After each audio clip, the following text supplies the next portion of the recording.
Progressive Casualty Insurance Company and affiliates, not available in all states. Potential savings will vary. I'm Marcus Grant. And I'm Michael F. Florio, and together we host the NFL Fantasy Football Podcast. Ready to dominate your fantasy league this season? Then you need the NFL Fantasy Football Podcast, your ultimate source for player news, draft tips, and winning strategies. Whether you're a rookie manager or a fantasy vet, we've got the insight to help you crush your opponents. Listen to the NFL Fantasy Football Podcast on America's #1 podcast network, iHeart. Follow the NFL Fantasy Football Podcast and start listening on the free iHeartRadio app today. #1 on your car radio preset and the new and improved iHeartRadio app. WDAS and WD273D Philadelphia is Fox Sports Radio, The Gambler.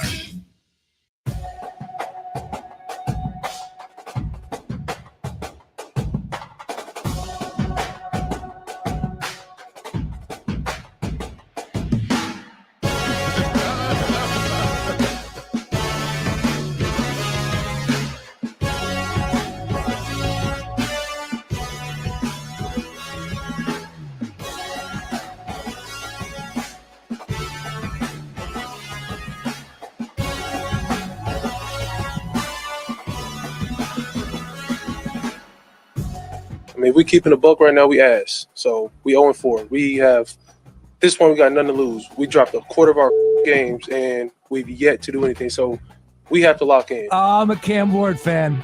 Always have been, always will. Especially with comments like that. I don't know why I'm playing it to start the show, but I thought that was. If I'm gonna keep it a buck, one more time, Cam. I mean, if we keeping a buck right now, we ass. I love it. Keep it a buck, Sean Barnard. That's a segment for us moving forward. We'll make it happen right here, right now.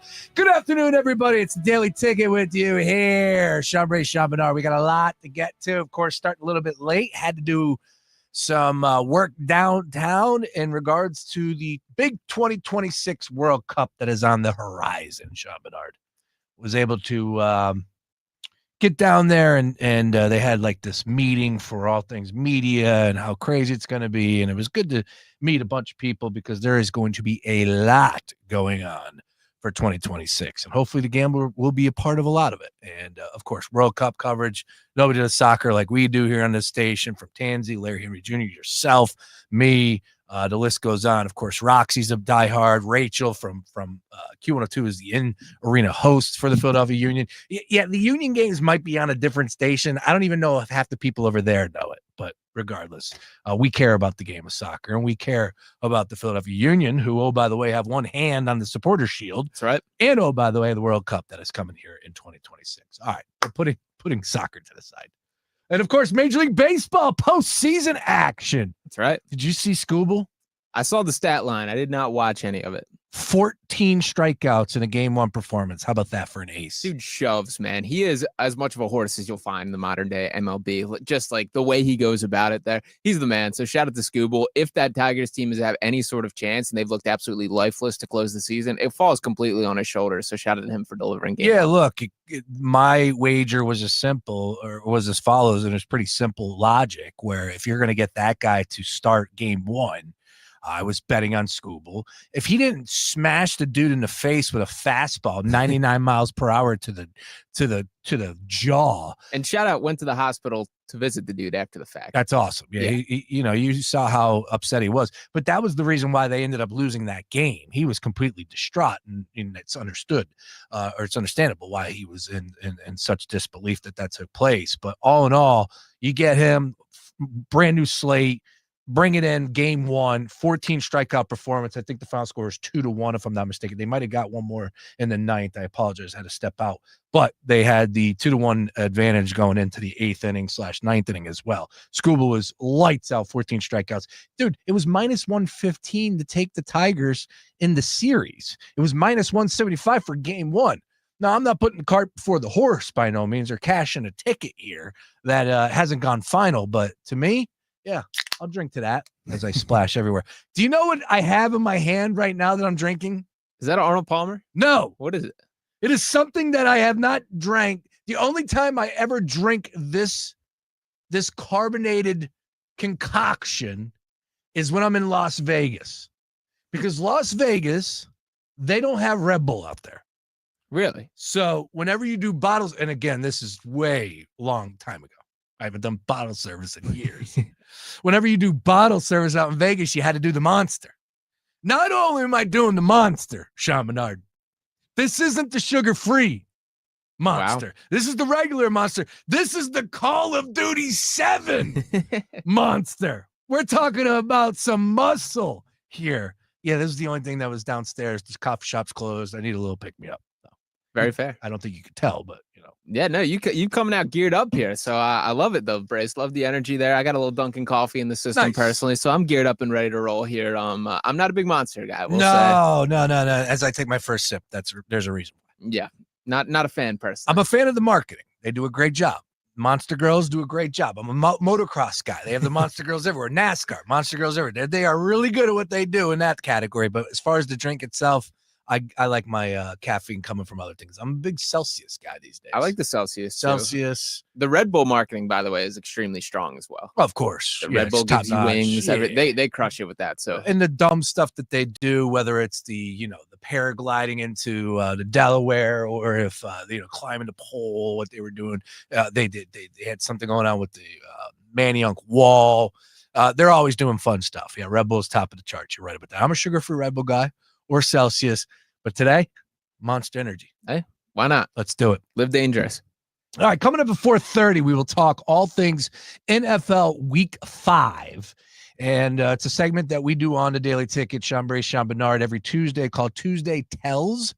And all it is essentially we look at where the line started on Sunday night, where it's at right now on a Tuesday, and we try to forecast what's going to take place over these next few days, big injuries, storylines, X, Y, Z, and try to give you the line what will be come kickoff on Sunday. A lot harder than you would imagine, but nonetheless, a great time to kick around all of the games that are fast approaching. And for my money, Sean Barnard, the most difficult week leading up so far of the season. I think this is the week where it's like, all right, now let me see what you got as far as handicapping. Now let's see those survivor pool plays. And I hate to get on my soapbox to start the show. I hate to be this guy immediately losing his mind over something because I'm in a good mood and want to keep it moving. But if I could. Okay. How dare survivor pools eliminate you after a tie? How dare survivor pools counting it as a loss? Not a win. But it's not a loss. How dare the NFL have ties in the first place? All right, I could get down with that even more. Yeah. The fact that I am out on 3 out of my 4 because I decided to go with the Green Bay Packers. What happened to that defense? Yeah, it didn't look great. It hasn't really I guess they held the Browns put up 13 on them, which feels like 50 in contrast to your average NFL team there. But yeah, the Cowboys picked them apart. Dak Prescott playing some of the best football of his career. I've been impressed with that. I think I took more away from that from the Cowboys side of things than anything, but I'm with you that is absolutely pretty tragic that you're cut from it for a tie right there. Yeah, look, it's not a win, I understand, but it feels more of a win than a loss, right? And that's how the teams look at it. You would rather tie than lose. I guess. No, it's not a guess. We've been down this path before because when it comes to the end of the year, divisions, playoff seeding, everything, that tie is tenfold better than a loss. You're right. It's not even up for debate. It's still not a win. But yet these knockout survivor pools, I'm eliminated. How dare you people? Piss me off. I honestly did not even realize that's how it was being scored there. And I gave some heavy consideration to rolling with the Packers this week. Shout out to my Detroit Lions for coming through 4 weeks for the first time in at least 3 years to this point. So shout out to me. I'm fired up. Good news is your boy was snoozing Sunday night. Okay. So I didn't see a lick of it. Second half, I made it to the end of the third quarter. And I'm just like, all right, they're going to win, but this is going to be tight. And I'm just like one eye open. Like a pirate. Arr. And then I wake up, go work out, check the phone. Could not believe that I saw 40-40. Yeah, that was a very unfortunate ending to the game. Oh, well, what are you going to do? Survivor pool. Good luck to everybody that's still involved. I got one open on DraftKings, so we'll see what we're going to go with. But this is the toughest week for my money when it comes to NFL Week 5. Now, Question for you on this real quick. Go for it. The way that game ended, the Packers played absolutely atrocious as far as control of the clock and giving themselves a chance there. That the final play hit the ground with like 0.1 second remaining. That was unbelievable. Would you have personally felt better or worse to be eliminated on a loss there, or does not matter? Yeah, I prefer to lose. Okay. The tie was terrible. I think can't that's believe valid. and it's not every survivor pool. And I don't know if people have changed their rules over the years. Maybe they have gone to that because there are plenty of survivor pools out there that now count a tie as a loss, including Circa, just the biggest one out there. And that's fine. But for all these smaller ones, like my buddies run, like, come on, dude, really? I'm eliminated because of a tie? I don't know. I like I said, it's not a loss, and it means more. So therefore, it should mean more in these categories or in these contests as well. But I digress. Dude, I wasn't making it past Thanksgiving. Let's be honest. All right. But dude, when I woke up, when I saw how that end of the game played out, insane. Yeah, that's I know Jordan Love has a, pun intended, a lot of love around the league. As far as media is concerned, him being an MVP contender, I still think Justin Herbert is that guy. But no, we can dig in on that. Yeah, we will. We will. 5:59. We'll talk about Justin Herbert's performance versus the MVP Giants. candidate, from what I hear. 5:59. Sean Barnard's going to talk to himself about that one. What I would say is that the big difference from quarterbacks making it, and Jordan Love's been in the league for a long time, so he's already going to make it. He will continue to do so. But the difference for quarterbacks to take that next step, for my money, it's always inside the brain. It's here. It's thinking it through. What's the next step, whatever it is, or the next play, seeing it already happening before it does take place. That was about as atrocious of an end game scenario that he ran through. Yeah. To think that he can throw that play, and he got lucky. Where's the home cooking? I don't know how that clock stops there, but regardless, 1 second on the clock, and they kicked the field goal to tie it, and of course the tie happened. But man, for you to sit there and think that you can get another play off comfortably and not spike it and just say, you know what, a tie, we're done, because that's got to come from LaFleur, and I would hope he was telling him that like, look, we absolutely want to tie this game bare minimum, because it has come up in years past. And it's important when it comes to seeding, winning that division, whatever it may be, and how jumbled up that division is going to be at the end. You never know. A tie could be the difference. It could. There also was no urgency, like even beyond just those last handful of plays there. Like the whole kind of drive leading up an overtime period, it felt like the Packers were just sort of chilling through it, which I did not really appreciate. My stock of the Packers, I think, has taken a significant hit this week. That I think we have to view this team as more flawed than we were under the impression through the first 3 weeks. That after that dominant win over the Lions, we were talking about this team like they're the gold standard of the NFC. Fair. Everyone pumped the brakes a little bit on Green Bay. Well, look, and Kyle Brandt from Good Morning Football, I think he is the one that came out with the phrase, "Week 1 is a liar." Yeah. Okay. Well, I think that falls into that category, right? Like, what we saw in that game against Detroit from Green Bay's defense, and I do think they have some good pieces, but they're not putting it together, and they haven't as of late since that game 1 performance. So here we are. That could be one of those cases where it's like week 1 is a liar. We'll see. Yeah, Chargers beating the Chiefs, the Packers looking that good. It's just, the frauds, they come out in week 1 right there. All right. I do want to open up with this, though, because we have a jam-packed show. 4:30 Tuesday tells, 5:10 we will punch up Ryan Beef Coyle, and Beef is going to join us to talk some college football after that weekend that took place, and we got some good games coming up here. All eyes on the SEC, and oh, by the way, Florida State in Miami. Unfortunately, Florida State losing that game to Virginia on Friday night took a little bit of this buzz from the game, but oh well. Florida State, Miami, pretty cool to have that rivalry back on national airways. With that being said, I want to open up with some Eagles conversation. Sean Barnard, we are 4 games into the NFL season here. Eagles are 4-0. Right. Oh, by the way, only 2 teams remaining here undefeated at this point in time: the Eagles and the Buffalo Bills. And for my money, the 2 best teams in the NFL. Are you going to argue that? I would not. Okay. Yeah, I agree. And if we get that as a Super Bowl, which some people were guessing maybe we would have got last year, I think we'd all be signing up for that right here, right now. Absolutely. But don't go pouring dirt on the Chiefs just yet. Yeah, they looked mighty good. Yeah, don't do that just yet. I had the Chiefs got that one on Sunday, so nice call there. But from the Eagles' perspective, here we are 4 games into this bad boy. It's a good quarter mark, right? We used to play 16. It was the quarter mark. Herm Edwards, George. Well, this is when you want to go ahead and find out about your team. You ask yourself these questions 4 games in. That's what Herm once said to me. That was my Herm Edwards imitation. Well done. Was it good? Wasn't bad. Wasn't bad. Hello. You play to win the game. So here we are 4 games into this season, 4-0.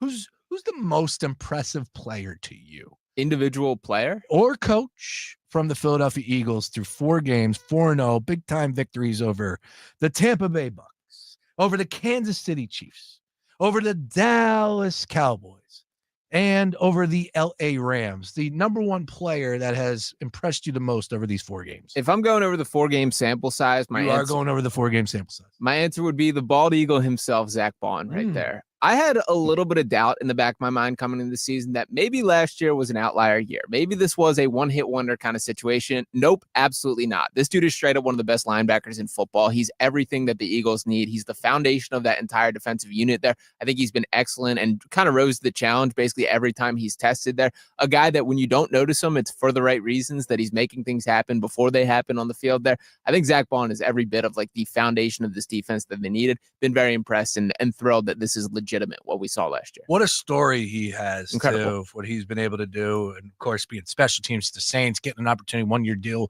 I believe it was a 1-year deal with the Eagles, making the most of it, all pro, so on and so forth. So here we are. Yeah, it's hard to argue. And he was all over the field. Yeah. Again on Sunday in that hot weather for the defense with the Eagles against the Tampa Bay Bucks. I like it. Zach Bond, most impressive player for Sean Barnard here through 4 games. Over to me. And no, I'm not going to go Jalen Hurts. And no, I'm not going to go Dallas Goedert. And sure as hell can't say Saquon Barkley at this point in time. Hopefully in maybe quarter 2 we can. We'll talk a little bit more about that. I'm going with the chosen one. Okay. Cooper DeJean. Okay. Coop. He is the man. First of all, what was everybody waiting for after the offseason?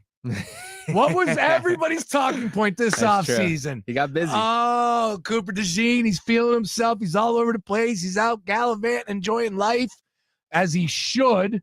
But everybody was waiting on his downfall. Everybody could not wait for an opportunity to say, see, all those late nights in Margate, to Sea Isle, to the Chester, to the whatever, to the Phillies. Cooper DeJean. He's not just a lockdown cornerback for the Eagles. He is a rising force right now for this team, Sean Barnard. He is the chosen one. He does it all. Making plays. Is there somebody that's more a better fundamental tackler than Cooper DeJean on that defense? And I mean it sincerely. I think Blankenship has a case too. You don't. Not on Coop's level.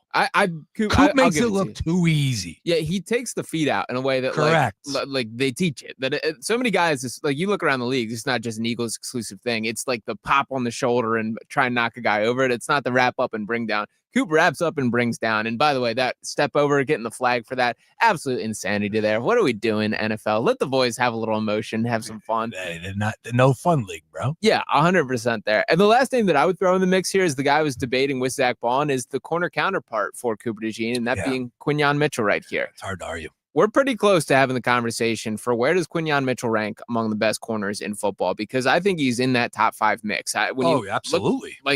He's that guy. He is a follow the top wide receiver in football around the field and make him sweat from start to finish type guy. That's so essential to having your defense, and he's taken even further strides off last year. No, you're right. Look, Sauce Gardner, Patrick Surtain, Quinyon's better than Sauce. He is. I would say this year he is.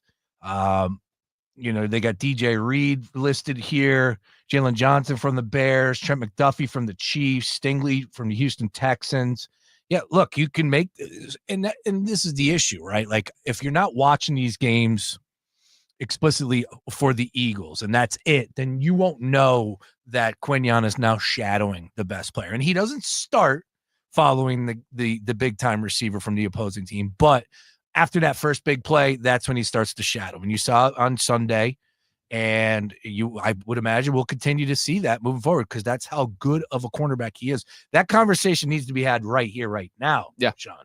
Yeah, I don't That's not up for debate. He's top 5, absolutely. Some would make the case that he's top 3. Some would even tell you he's the best. Yeah, he's a stud. And like I wasn't like a Quinyon Mitchell guy going into the NFL draft there. I'm not as deep in the weeds for the prospect side of things. Did not Akron? watch a ton of Was it I thought it was Toledo. Akron Oh, was? excuse me, was it Toledo? Yeah, it was, yeah. Some action there. But Yep. yeah, I was not super familiar with this guy going into the draft.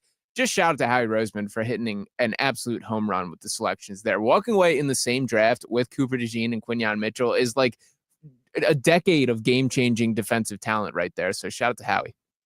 Tell you what, that Cooper DeJean Iowa jersey, I might need to scoop one up. That's a nice one. Yeah, I was just looking at the Toledo Quinyon jersey too as well. No, look, and I mean it. When Coop, it's part flash, it's part, the sidebar, right? Wink, wink. We also know what comes with this conversation. He returns punts. He is all over the field. He's had unbelievable success already in a limited role. He had an interception at a Super Bowl and on his birthday. And the dude is all over, outside the NovaCare complex and doing it big on the summertime as he should. He looks the part, right? I wouldn't say that he dresses like a slouch. Like, he's a good looking dude. And it comes down to this. He is a surefire tackler. He will come up and get anybody from Derrick Henry to taking on a left tackle that's pulling. Whatever is calling his name that needs to be done, Cooper DeJean will answer that role. Oh, by the way, returning punts. This kid is the chosen one, and I mean it. I'm telling you right now, I never thought that I'd ever rock a 21-year-old's jersey, but Cooper DeJean, let's go. I need to get me one of those. Cooper DeJean is not a safety, Sean Brace. No, exactly. Yeah, I love the Coop Chance rock, the little whatever dance thing that I still credit him for the originator for that. He was the first guy I saw bust that one out there, but he does. He's got some swagger to him. He plays with it. He brings it on the field there. Beyond just the X and O's, I do think that he's kind of grown into such like a glue part of this defense there, and it is still the beginning of his entire evolution here. So there's even better days ahead for Cooper DeJean. I'm confident in that. I love it. So get involved in the conversation at Fox PHL Gambler. That's where we're starting today. A lot of fun on a Tuesday at Fox PHL Gambler. Most impressive player through 4 games for you right here, right now, as far as the Eagles are concerned, at Fox PHL Gambler. All right, on the flip side, again, they're 4-0, so we don't like to pour gasoline on a fire or cold water on a team that has just been getting the job done. But the least impressed, as far as a player is concerned, where you at? Am I allowed to pick the offensive line as a unit? Absolutely. Because that would be my answer there. I think this Eagles team for years now is built upon that being the foundation, that being the identity of we're winning in the trenches. And I do think the defensive line has held up their end of the bargain there. The offensive line has not been the case. And that's why we're not seeing the level of impact from Saquon Barkley. That's why we're not seeing some of the offense hit its full form to an extent. The lanes are not there. Saquon's been hit in the backfield more than I can think of any time last year so far to start the season. I think collectively it just needs to be better. I do think injuries are the root of it. So I have a little bit of sympathy there. Cam Jurgens banged up. Lane Johnson left last week again. There's been a lot. Like, these guys obviously went through the trenches going all the way and winning the Super Bowl last year. A quick turnaround to be back on your feet. And it is such a physically grueling position. But across the board, I've been underwhelmed by the offensive line by the Eagles to start this year. Yeah, and like you brought up, first and foremost, the injuries, right? Yeah. Like the fact that you were able to get Landon Dickerson back after that injury it blows my mind. Tyler Steen is not backed in from last year. No. Right? That's clear. Lane, he got hurt last week too. Yeah, Lane has been battling, right? And we've known that. Lane's up there a little bit in age as well. So I would say, like, the one thing that I'm thinking about more than anything from the offensive line perspective, because I do believe that they're going to figure this out and they will gel and they'll get it going here. Saquon's too good. This team and what they want to do, of course, is run the football. They have some beast on the outside that will make some plays over the top that's going to eventually loosen it up. But it does come down to health. If this offensive line isn't healthy and we're now depending on guys like Fred Johnson and Matt Pryor and Drew Kendall and Brett Toth and Cameron Williams, who's on the IR. Miles Hinton, he's on the IR. Willie Lampkin, IR. That's not good. Anybody from the practice squad, we're going to have issues. But ultimately, I do think this whole offensive line will start to gel, figure it out, what works, what doesn't work. Stoutland's the best in the game, bar none. So I do have all the positivity or the optimism for this offensive line figure it out. But the one thing I will say, Sean, is if they do and they're able to put it together, to me, it's like, isn't that impressive? And it shouldn't come as a shock because I think it all revolves around Jeff Stoutland and, of course, Howie Roseman. But it's a new offensive line. Oh, yeah. It's all new, right? Like, of course, Kelsey's not there. He wasn't there last year, but Becton's gone. And it just feels like it's something new. It's a new, like, turn the page. It's a new chapter in the offensive line book for the Philadelphia Eagles. And I guess maybe you could say most years are, but it just feels different this year to me. That's all. And I do think people sometimes lose track of how important it is as a collective unit, that each of these guys are so important to be interlocked and playing with each other and knowing each other's roles, that it is not these just one-on-one individual battles. Sure, there are those moments where it will be Micah Parsons and Lane Johnson and let the better man win, those type of, matchups in an individual standpoint there. But in the larger part, like, these guys need to know who's pulling, who has what matchup. Like, it takes some time to get the reps in and play together. I am confident that the outlook will get better as the season progresses, but have been very underwhelmed to start this year. Well, look, Trey Thomas on Sundays, we're live, Green Legion Radio. Of course, we're going to be live on Sunday on Fox local app, streaming at 9 a.m. from Stateside Live. A lot of lives there. But Trey was breaking it down, and you want to talk about somebody that gets excited for offensive line play? Oh, yeah. Yeah, I mean, the table was moving. I was like, Trey, take it easy, right? He's breaking down film from the Kansas City game, and it is an orchestra. It is like you have to be on the same page as a unit collectively. And he was showing some of the different things. Oh, by the way, without communicating. Oh, by the way, in Arrowhead, which is extremely loud. No verbal communication, and yet these guys were all in their back of their minds. It's only 4 games into the season.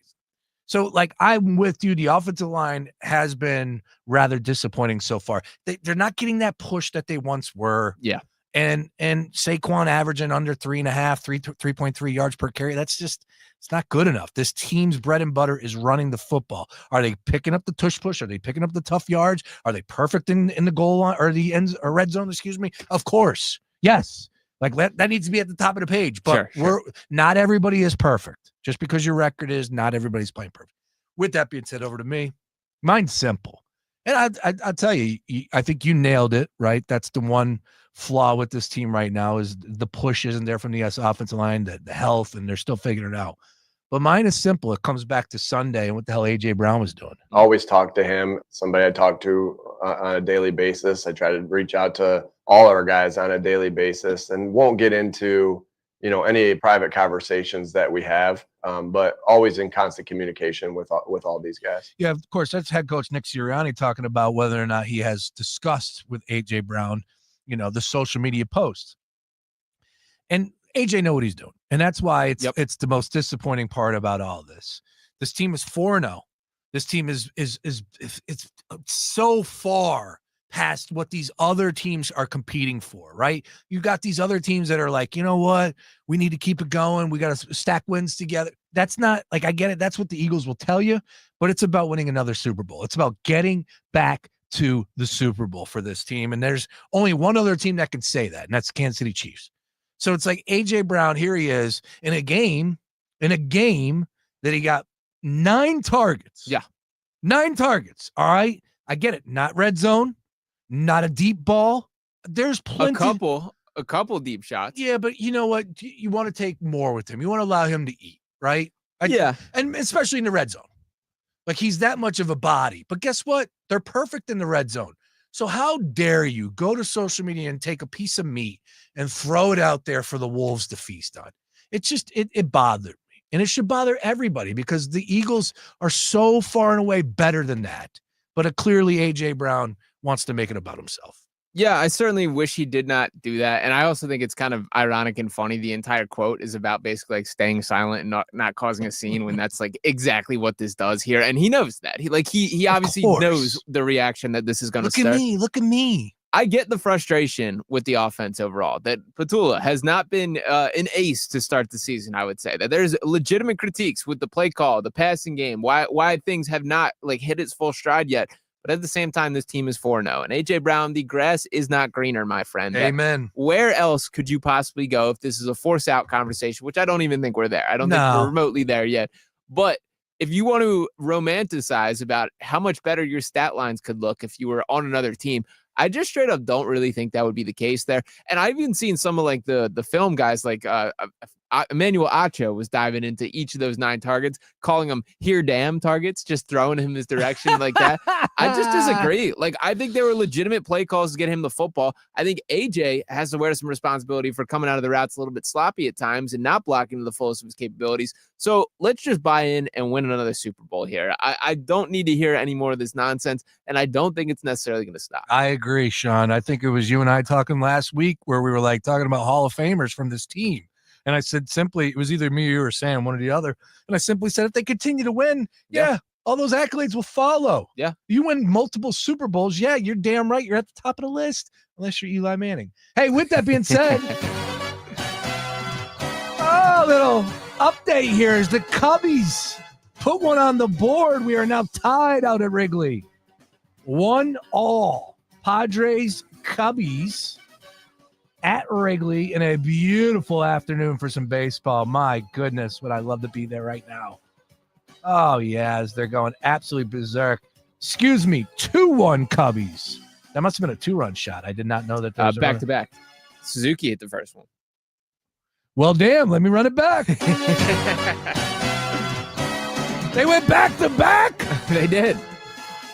Suzuki and Kelly go back-to-back. PCA's up at the dish right now.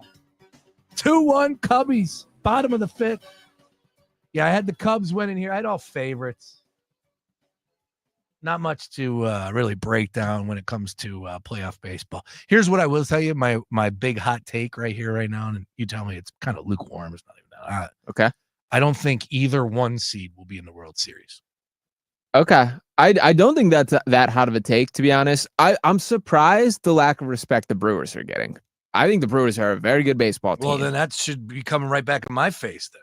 I mean, I still think the Phillies are going to represent the National League. So I do not believe that the Brewers will be making it to the World Series here. But I am kind of surprised the way that this team is talked about as kind of a non-factor from a playoff perspective. They've been the best team in baseball for quite some time. But here's the rub. What you do in the regular season, most of the time doesn't carry over unless we're talking about unbelievable pitching and bombs. You can't manufacture runs in postseason play. You just can't do it. And that's what the Brewers did all season long. You're right. Station to station. I'm not trying to downplay, because when you are the number one team, you win the most games in the league. You are damn good at what you do. I am with you on that. But give me a team that's going to hit bombs over to station nonsense. But what happens when you don't hit bombs, which we've seen here in Philadelphia as well? And they have like talented players, the Brewers, man, like Christian Yelich, William Contreras. Sure. Like that team is fairly loaded there. Mm-hmm. So I don't think I'm not investing saying I think the Brewers are going to win the World Series here. It sounds like it. It surprised me the lack of respect that they've got. That's fair. This is the number one team in baseball, the most wins. And here I'm going, no, they're not going to get to the World Series. And everybody's saying that. There's not a lot of people out there.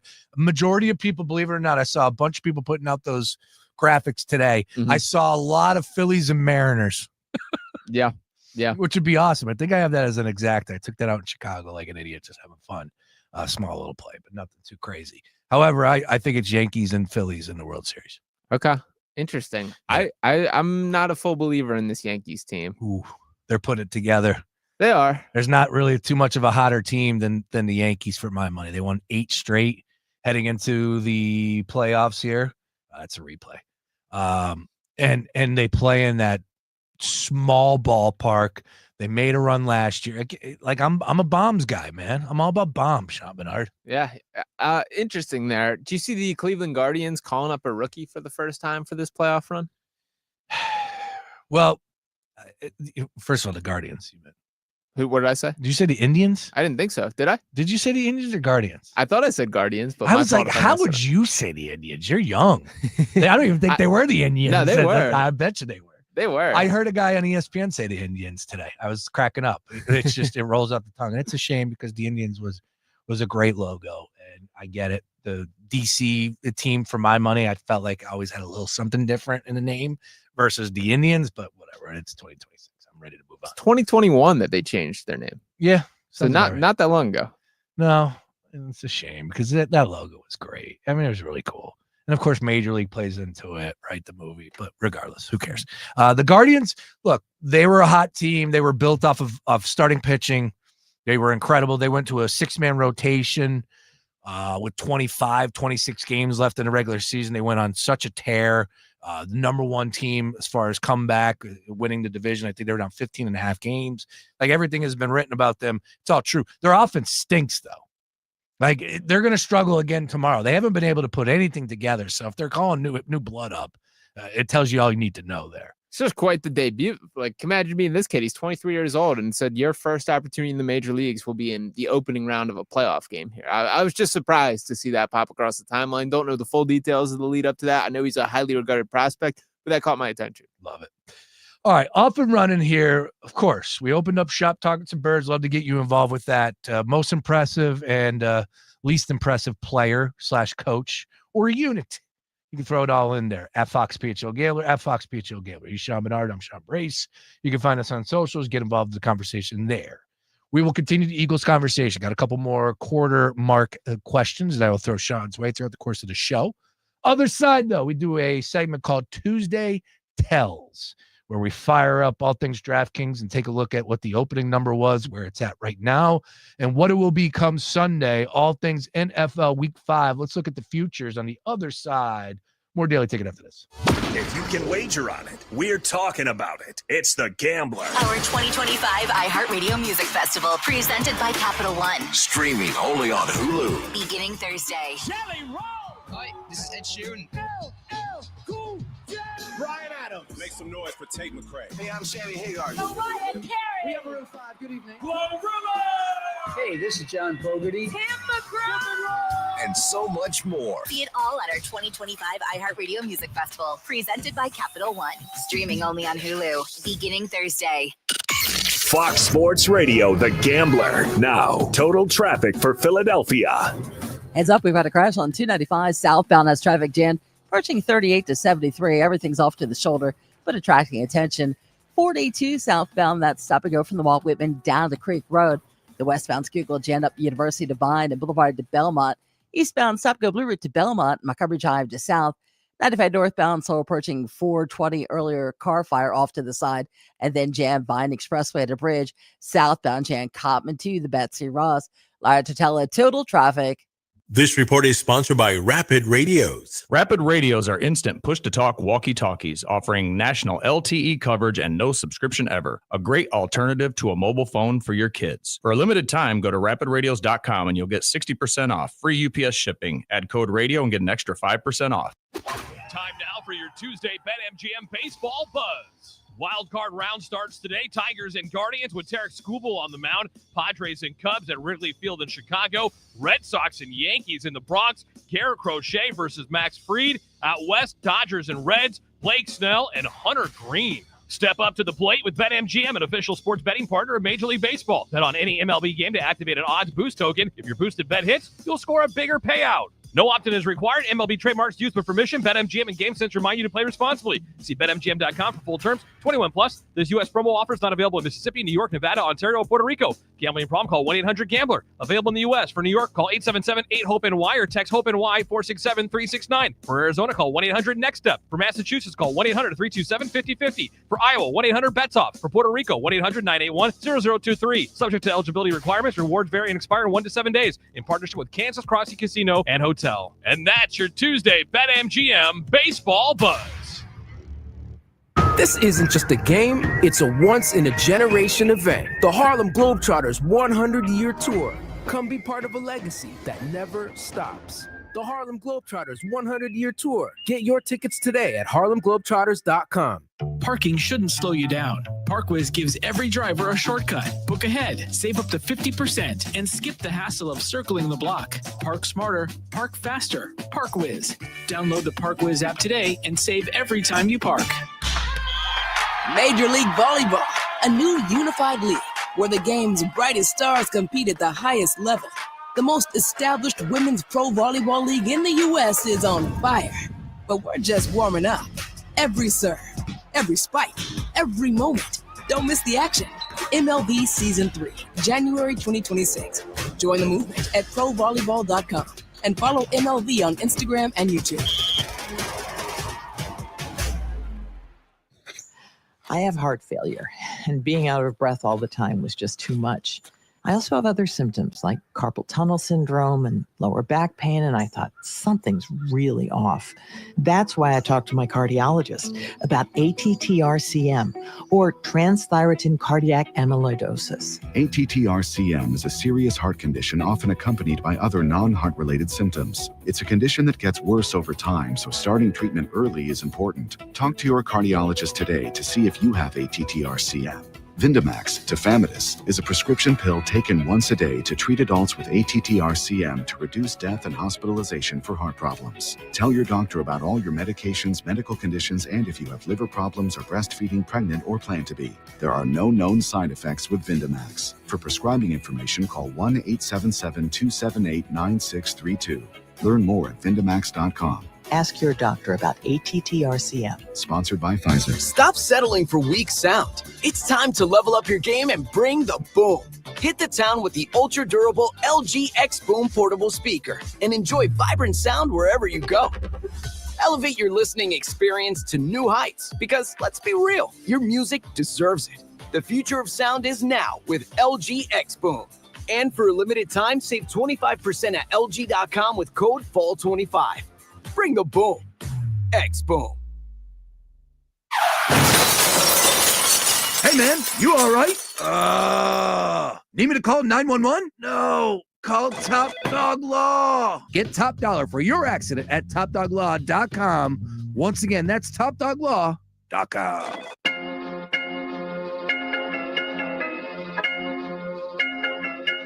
Think it's a game?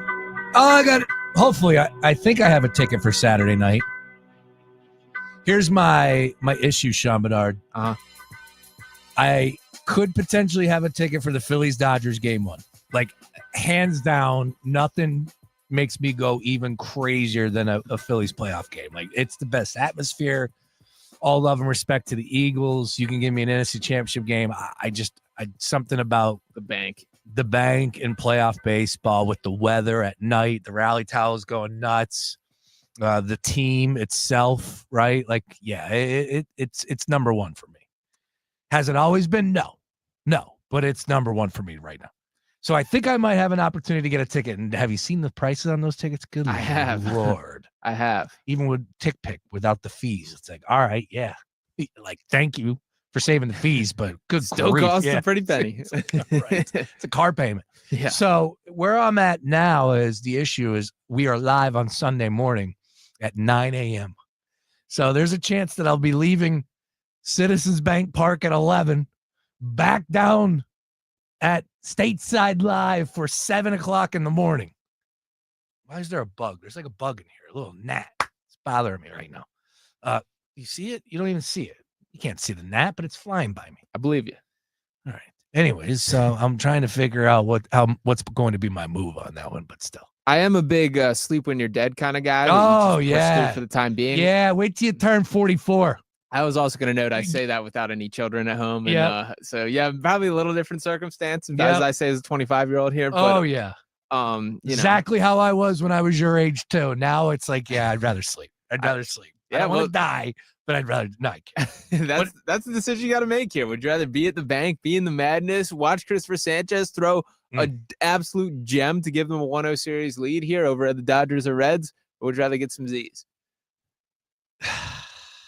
You know what I'm doing. Yeah, I do. You know exactly who I am. I try to pretend that I'm this grown-up, mature individual. That is not the case anymore. Not at all. I don't know if it ever was, but it's definitely not. So I will be down there. And, look, I'll have 1 or 2 pops. We'll take it easy. And then I got to be on the road bright and early for show number 2 that will be streaming on the Fox Local app. Can't wait to get back down there. We had such a good time. The hour flew by. It's from 9 to 10. We're bringing the Green Legion tailgate to your homes via the Fox Local app. Of course, iHeartRadio, streaming on all socials. So you can find us anywhere you can. But a lot of new eyeballs, let's just put it that way, with the Fox Local app. They're doing a lot of work over there. All right, Tuesday Tells, let's go. Sean Barnard with you. First of all, I want to update some of the big newsy items that are happening across the league. None bigger than this. There was no way he was going to go back in the game. The injury precluded it, During the game, you really just you're playing the next series as a coach, but there was no way he could go back in the game. I know Lamar. The way I know Lamar, if he could have gone in the game, he would have been in the game. That's how he is. Oh, that's John Harbaugh. And the unfortunate news is that Lamar Jackson will be reportedly missing 2 to 3 weeks at minimum with a hamstring injury. And that is a death blow to a team that's 1-3 at this point in time and a playoff future uncertain at best. And here we are, Sean Barnard. I just think from the standpoint of the Baltimore Ravens and where they're at, it's just one of those deals in sports where this team comes in with all these expectations, yet they're a little bit snake bitten, yet they're a little bit cursed. It feels like the Ravens could potentially be that team. Here we are. It not so much in that Cincinnati Bengal world or the Cincinnati Bengals like of years past, Joe Burrow and he's out there throwing 1,000,001 touchdowns yet they're not, but it's in that world for me where, if it can go wrong, it's going to go wrong right now. I get it. Early in the season, anything is possible. A lot of teams do make the playoffs. I get it. But where the Ravens are and what they have shown so far, I won't be shocked if they miss the playoffs altogether. Yeah, I think that's fair there. I'll start with, on one hand, I sort of want to defend this team that when you look at their start to the season, they are 1-3, but those losses came to the Bills, the Chiefs, and the Lions there. It's not like a hang your head sort of loss performance. It's not like they are a team losing to the Cleveland Browns. They're throwing up a clunker there. In fact, they beat the Cleveland Browns in their lone victory for that. On the other hand, it does feel like a war of attrition here. What was it? 5 defensive starters popped on the injured reserve yesterday. Some key players that they need with Lamar Jackson right front and center of everything. And the schedule doesn't get that much easier when looking beyond it. So they still have a chance to clean this up. I was very bullish on this Ravens team coming into the season, but this does kind of have a feel for a season from hell where everything that could go wrong does go wrong. Is bullish would having them in the Super Bowl opposing the Eagles? Would you say that was bullish? Yeah, I was in the same boat with you there. So it is. I mean, it's in some regard, it's what can you really be mad about for them? It's just the bodies are dropping. They're hitting the floor left and right with this franchise. You're right. Just to let you know, to win the AFC and to get back or get to a Super Bowl, the Ravens are plus 550, so not that much of a drop. The Bills are plus 175, Chiefs plus 450, Ravens plus 550, Chargers plus 650. That's in the AFC. Over to the NFC, Eagles plus 350, Packers and Lions 425, Rams 6-1. Oh, by the way, to win it all, Bills are plus 380, Eagles plus 700, Packers plus 850 with the Lions, Chiefs at 9-1, Ravens at 12-1. All courtesy of DraftKings Sportsbook. Let's do it. Tuesday Tells. We take a look at all things week 5 in the NFL. And, of course, look at the opening lines, where we're at today and where we will be come Sunday/Thursday. And that's what we're going to open up with here, Sean. First and foremost, Thursday night football. Pretty good one. Rams and Niners, short week for both teams. Rams with a big-time win over the Colts. The Niners, look, I think the Niners are good, but that's another team that gets beat up. I don't. They're dealing with a lot of injuries. Yeah, I think even healthy. Purdy is hurt with the toe right now. McCaffrey seems to be putting it together, but how long will that last? They lost a game that was winnable in my mind to the Jacksonville Jags last week. Yep. So here we are, Thursday, short week, division battle. Opened up, Rams 1.5 at home as favorites, now up to 6.5. What's that telling you? It would not surprise me if the number continues to increase, is what it tells me. That I think the Rams are going to lay down the hammer on Thursday. I don't think this 49ers team is that good. I do think this Rams team is a legitimate contender. Matt Stafford is still a gangster. Puka Nakua's got a case for the best wide receiver in football. He is unbelievable right there. I don't see any world in which San Francisco is going to be able to keep pace with what the Rams are going to do offensively. And I think the defenses are closer than people want to acknowledge here. I think the Rams roll Thursday night. Yeah, Puka, the numbers that they're throwing up right now. Absurd. 50 targets, I want to say. 500 yards receiving. 500. Is it 50 catches? Let me pull up his full stats here. I believe he eclipsed 500 yards through 4 weeks, which is nuts. By far the best receiver in the game, hands down. That's number one. Number two is, I heard a stat earlier today where, he's got 50 targets, 42 grabs. 503 yards. It's ridiculous. He's so physical, too. He'll take a beating. Oh, yeah. Him and Devontae are just an unbelievable duo. But you think about Stafford and what he's been able to do. He had Calvin Johnson in Detroit, had Cooper Kupp with the triple cup, the triple crown the other day. Triple cup. The other year, Puka he has better numbers through 4 games than either one of those seasons from Calvin and Cooper Kupp. So think about that. If this continues down this path, albeit they play an extra game, so that's going to only help that case. But still, it's been an unbelievable start to the season for the Rams, and the Eagles handed them their solo loss this year. So how about that? All right, keeping it moving. Yeah, Thursday night, 6.5 though. Is that too many points? Not enough. I think this is going to be a double-digit victory by the Rams. All right, next game up. Let's go Vikings and Browns. This one's in London. Cheerio. Let's back go. to back in London from Minnesota. That ain't right. That ain't right. What are we doing here? You know they were 4-0 playing overseas until this Sunday? Yeah, that ain't right, though.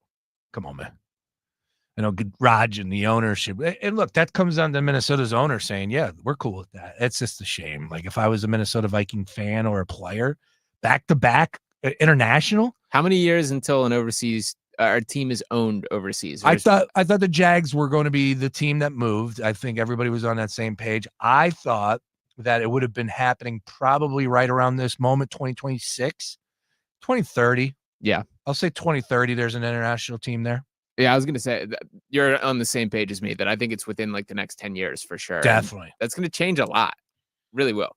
You know, look, if you're telling me they can fly in 3 hours, 3.5 hours, like who knows what we're pushing in those days. Elon continues to be in the lab. Who knows? But all in all, like, you know, it's not that big of a deal for these guys to fly across the pond like that. But I mean, Sixers are in Abu Dhabi for 15 hours. Right, 15-hour flight. Like, I can't imagine that. Get that money, baby. Yeah. Abu Dhabi, baby. Yeah, that is what it's all about at the end of the day. And that's why these international games are happening in the first place. There. Correct. Yep. But ownership is signing off on it. So the Vikings ownership, come on, man. Money. Anyways, they're 7-point favorites. They opened up. It's now down to 3.5. Why is that? What's the line telling you here? I don't know, because I thought the Browns looked atrocious this week. Could it be a little bit of, I mean, Carson Wentz didn't look great. It was the full Carson Wentz experience on 9:30. I had some real PTSD watching that game because you got the good and the bad. You saw the flashes there. You also saw the just refusal to quit on a play and throwing some incredibly painful interceptions there. Oh, yeah. I don't like either of these teams. The 36.5 is a crazy low number. I still think I'm backing the under for this here. I think the end of the Joe Flacco era in the NFL has finally arrived here.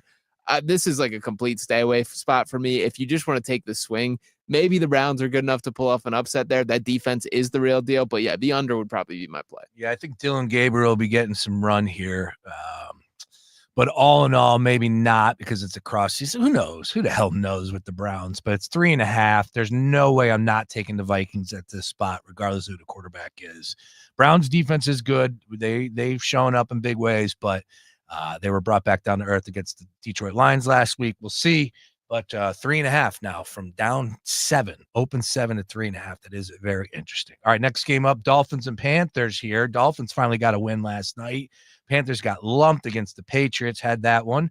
Dolphins opened up a 1.5 favorite, and I'm seeing some shops flip. Wow, how about that? Most, let's just say a point. Let's say the Dolphins are favored by a point at in Carolina. Yeah, obviously a big change up for Miami last night. The Tyreek Hill injury, we should acknowledge, is certainly going to change the outlook of their season to an extent here. It did look like Tua got a little bit back on track last night, which was nice to see. There was some fight in that team, which I was unsure if it was even in there, so I give them a bit of credit for that. Carolina, I've got no clue what to make of either. I think at the end of the season, when we look at the entirety of games played, the strangest outlier matchup very well may be the Panthers' 30-0 victory over the Falcons that happened last week. I still don't know what to make of that. I still kind of feel like the Dolphins should be favored against anyone, especially now that they lost Tyreek Hill. So I think I'll roll with the Panthers here, but this is going to be a toss-up game. These are two bad football teams at the end of the day. No Tyreek Hill. That was ugly. Yeah. So the Dolphins without Tyreek Hill, look, they there's moments where you look at McDaniel in that offense, and you're like, all right, I can see it. They got a rhythm to them, and I like the handoffs on the inside, the counters, and then I do like the crossing. They got some receivers out there that can make some plays, but then there are moments where you're just like, man, that offense is ugly. I'm not buying anything the Carolina Panthers are selling. That's for damn sure. So it would be a Dolphins play for me across the board, but they did lump up the Falcons last time at home. Next game up, Cowboys and Jets. Yeesh. Let's see here. Cowboys opened up a 1.5 favorite. Now 2.5 point favorites. Game being played at MetLife. Yeah, I like the Cowboys to take care of business here. That I was very impressed. I do think Dak Prescott is playing some of the best football that we've seen in several years for him, and I do think that offense is legitimate. The only concern is that Cowboys defense And I don't really see the Jets being a team capable of exposing that to the fullest extent there. Justin Fields has his flashes. A touchdown run like that 42-yarder that we saw last night is the stuff that keeps you invested, keeps you open-minded about him. But I have not seen enough signs of progress from that offensive unit as a whole. They continue to shoot themselves in the foot, playing some of the most undisciplined football in the entire league here. I think ultimately the Cowboys walk themselves into another win, cover the spread, and begin to sneak into that conversation of the top teams in the NFC. I like that. Yeah, I would say the Cowboys haven't been able to put it together. No CeeDee Lamb, so I thought they were going to take a little bit more of a hit. Pickens is the real deal at times.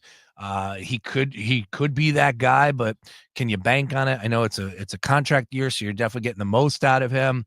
They're getting a little bit of a run game too, which is a little bit of a surprise for me. I didn't think that they would be able to piecemeal it together, but they have. Dak's playing. He's balling out, though, man. Dak is doing his thing, so I got to give him all the credit there. Thank you for bringing up the Justin Fields play. This is how it sounded, courtesy of Jets Radio. Under center, Fields. Bootleg out to the right. He wants to throw. He's going to reverse field and run left and get a block. Left sideline 40. He's at the Dolphin 30. Cuts it back inside of the 20. At the 10. Weaves to the 5. Into the end zone. That's a Jet touchdown. A busted play on 4th and 1 becomes a weaving Justin Fields touchdown run. Nice call there, Jets Radio Network. Yeah, that was a good one. And look, he gets down to the goal line. Losing teams do losing things, and that's what the Jets were immaculate at yesterday. The fumble inside the 5 by Fields, the penalties in both games. I want to come on. We don't need 2 games on Monday night, especially when you're just playing those teams. Come on. The Brees Hall quote was excellent following last night. I did see. What did he say? He said, shoot ourselves. The opponents shoot themselves in the foot, and we come back and shoot ourselves in the head. There you go. I like it. Next game up, Raiders and Colts. This one opened up 1.5 for Indy at home, 6.5. Now some shops showing 7. I know why it is, because Geno Smith stinks. Yeah, I sent a text to in the group chat with Beef. I forget who else, Sam and whoever, but I said I may have to reevaluate my Geno Smith above Justin Herbert takes. Yeah, it's looking ugly for Geno right now. I was still encouraged by what I saw from the Colts last week. I know they lost to the Rams. It was a 7-point loss there. They were in it from start to finish. Daniel Jones gave them a fighting chance once again. And if it were not for what's the dude's name that just dropped the football on the way to the end zone here? We're talking about a different tone of that game overall. Mitchell. So, Mitchell there. So I think I like the Colts to cover the -6.5. I've lost a little bit of steam for my excitement level for this team, but I'm still pretty in on what they could be. I'll rock with the Colts again. Yeah. All right, we are watching Quad Box. I know you didn't just see that, though. We got a little Quad Box action going in the studio. A little Champions League. It looks like Chelsea, and I'm not familiar with this other team over here, but Jose Mourinho is the coach. You know who he is? Real Madrid guy, right? Chelsea guy? No, he's been a coach all over the place, but he's nuts.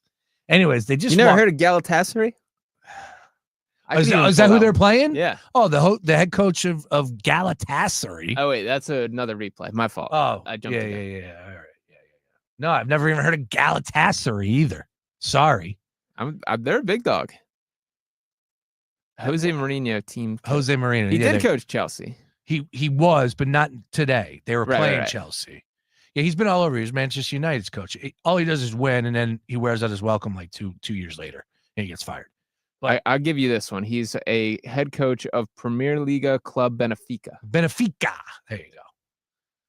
All right, we'll get back to this. That didn't matter. All I know is I watched a player walk into a media member on purpose, and you missed it. I wish we could rewind it.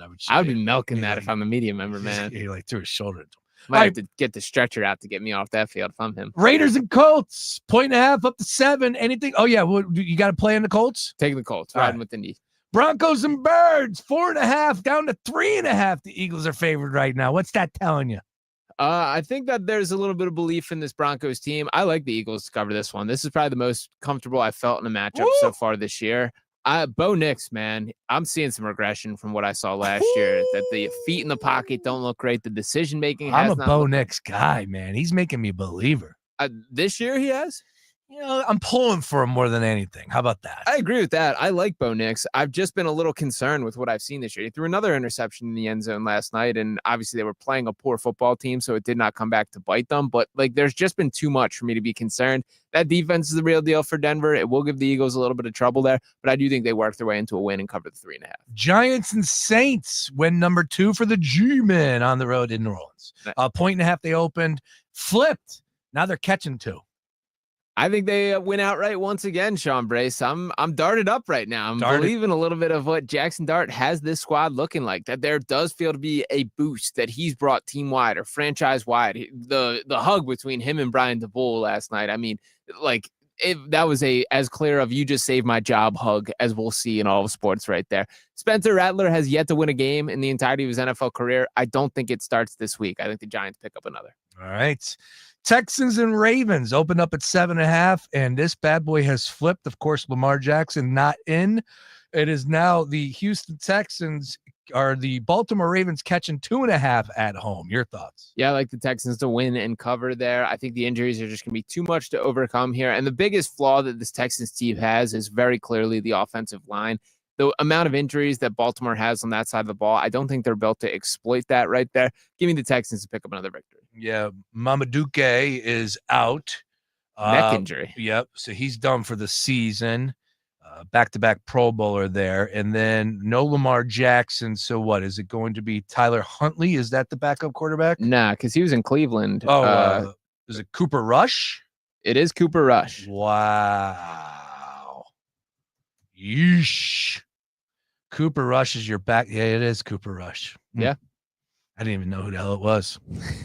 It's not a good thing. No. When you have a Lamar Jackson, pretty much regardless of who's coming in there next, it's probably not going to be up to the same standard. Now, Rush played for the Cowboys last year, and I think that people will point to him not being that bad at times, but I'll pass on that. Wow, his whole career was with the Cowboys from 2017 to last year. He's not going to be confused for Lamar Jackson, I'll say that. and it is strange to me, for a system like Baltimore that is so built upon Lamar's skill set there, why would you not get a guy more like Lamar, like a Tyler Huntley, who I think had some decent flashes with them? I get not riding with him long term. I think they know he is what he is, but I would make the case that I would feel better riding with Snoop than I would Cooper Rush right now. All right, couple quick fire ones here. Titans and Cardinals opened up at 5.5, now up to 7.5 in favor of the Cards at home. Ugly game. I kind of think the Titans finally pull one out. They need one. I think the Cardinals are bad enough. Give me the Titans here. Yeah, man. I don't know if I want that, but I mean, if we keeping the book right now, we ass. So we 0-4. We have this one. We got nothing to lose. I like that. I love it. Keep it a buck, baby. I mean, if we keeping the book right now, we ass. Nice. That needs to go on the sound drop. Keeping it a buck. Buccaneers and Seahawks. This one opened up Bucks 1.5 favorite. Now the Seattle Seahawks are 3-point favorites at home. Surprised by that. I like Tampa Bay to win outright. That I'd take no real stock in the Buccaneers losing to the defending Super Bowl champion Philadelphia Eagles. I still think they're one of the best teams in the NFC and a legitimate threat this year. Don't quite view the Seahawks in the same regard. Give me the Buccaneers to win outright. I'll take the Seahawks in that one. I think that line is telling something there. Lions and Bengals, 1.5 open up Detroit on the road. It's now a 10-point spread. Wow. That is a lot. I still think I'm laying it. Jake Browning. I desperately want the Cincinnati Bengals to trade for a quarterback. Speaking of backup quarterbacks, man, go get Jameis. Go get Tanner McKee. Go get somebody that knows how to throw a football, because Jake Browning does not. They did not cross the 50-yard line outside of the opening drive last night. That is inexcusable when you have Jamar Chase, T. Higgins, and guys like Chase Brown to catch passes for this team. They got to get something until that changes. I'm not sure this team scores a touchdown. Spitting. I love it. Commanders and Chargers, let's go. Chargers at home, 1.5 favorite, now up to 3. I think the movement or the thing to note here is the Jaden Daniels availability. There does seem to be some belief or hope that he could be returning this week. I have not seen that set in stone. If that is the case, I probably rock with the Washington Commanders. Without him, I don't think Mariota has it in him to take down that Chargers D. Sunday Night Football, Bills at home, 8.5-point favorites, now down to 7.5 against the Patriots.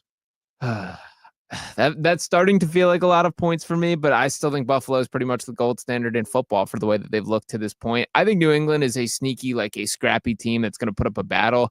I think I like New England to cover the points here. This is a divisional matchup, always brings a little extra heat, just a bit too many for my liking. Do you know that the Buffalo Bills are number 2 on the list for most yards per game? Can you name the number 1 team on that list? Yards per game. Yards per game. Would it be Indiana? That is correct. Or Or Indianapolis? Incorrect. Indianapolis? The No? Dallas Cowboys are 1, Colts are 3. That makes sense.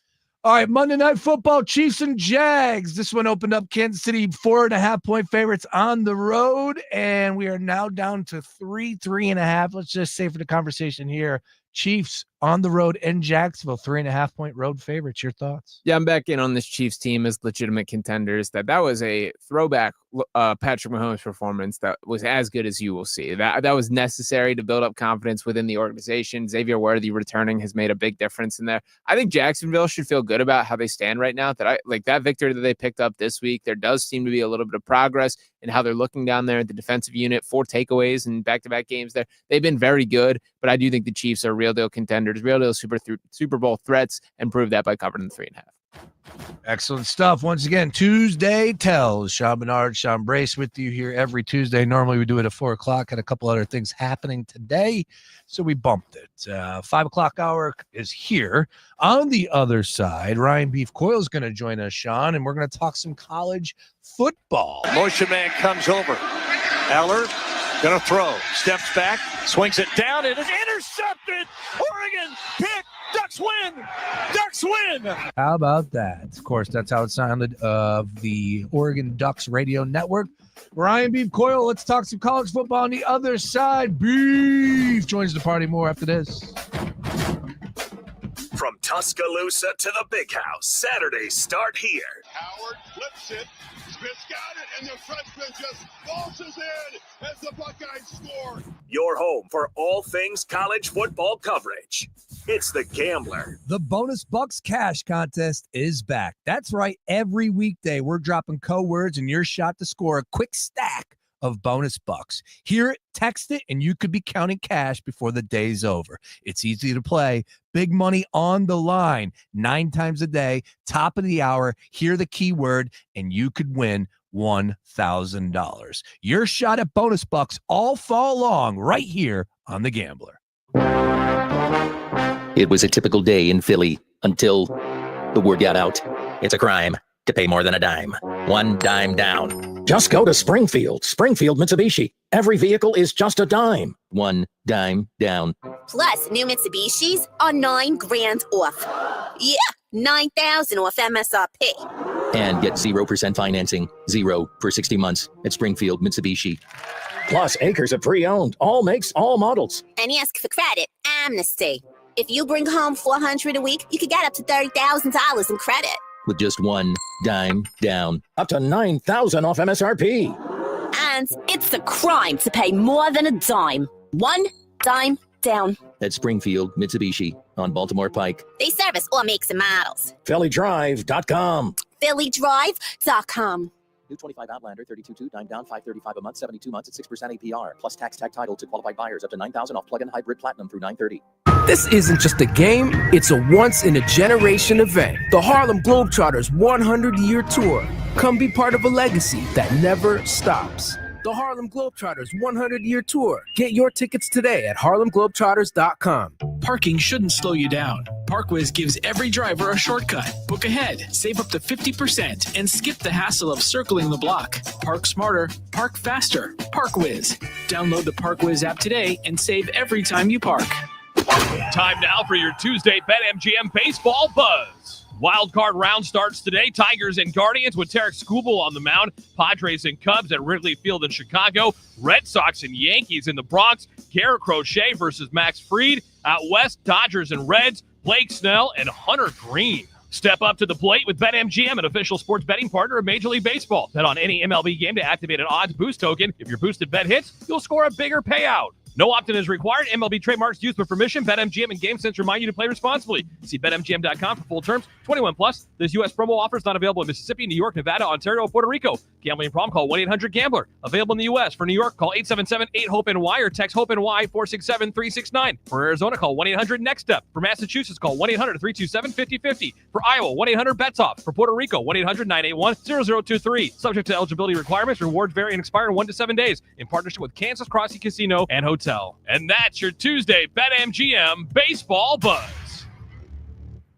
The free iHeartRadio app makes your car radio jealous. Live radio presets, lyrics for songs, and the most podcasts on the planet. Plus, it all fits in your pocket. Your car radio can't do that. Make sure the free iHeartRadio app is on your smartphone now. The #1 app for radio. Think about it. You take thousands of steps every day. Shouldn't every single one of them feel amazing? Well, with Arch Fit hands-free Skechers slip-ins, they can. Skechers teamed up with podiatrists to design a shoe that provides amazing arch support for all-day comfort. And best of all, you get all this comfort, stability, and support with the ease of Skechers slip-ins technology. Just slip them on. There's no bending down and no struggling to tie your shoes. Just step in and go. Try Arch Fit hands-free Skechers slip-ins at a Skechers store, Skechers.com, or wherever comfortable footwear is sold. I can't believe how spotless my floors look after using the Swiffer Power Mop. No more dragging around a heavy mop and messy bucket. Now I get the same deep clean without all the work.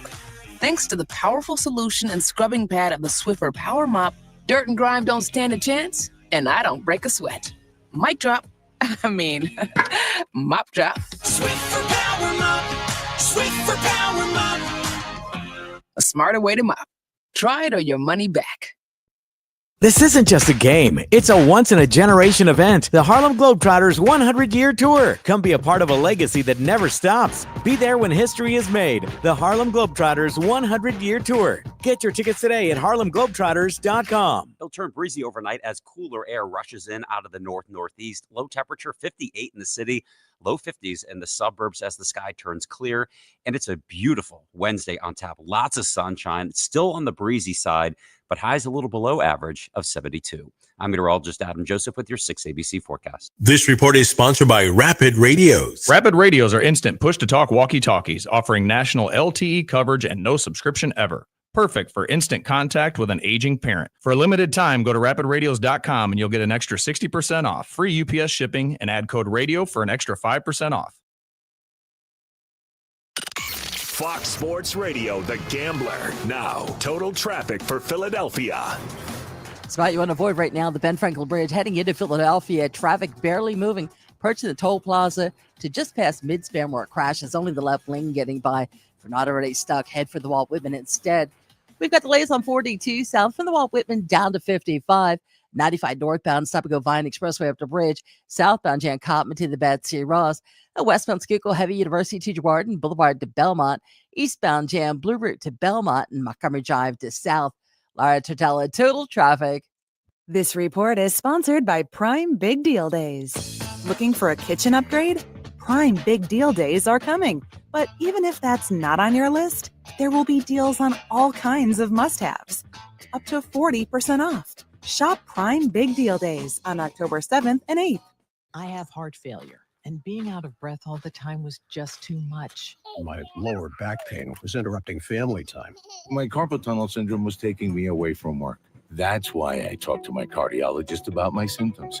That's why I talked to my cardiologist. That's why I talked to my cardiologist and discovered I had ATTR-CM, or transthyretin cardiac amyloidosis. If you have heart failure and new or worsening symptoms, it could be ATTR-CM. ATTR-CM is a serious heart condition often accompanied by other non-heart-related symptoms. Talk to your cardiologist today and see what's possible. Vindamax, tafamidis, is a prescription pill taken once a day to treat adults with ATTR-CM to reduce death and hospitalization for heart problems. Tell your doctor about all your medications, medical conditions, and if you have liver problems or breastfeeding, pregnant, or plan to be. There are no known side effects with Vindamax. For prescribing information, call 1-877-278-9632. Learn more at Vindamax.com.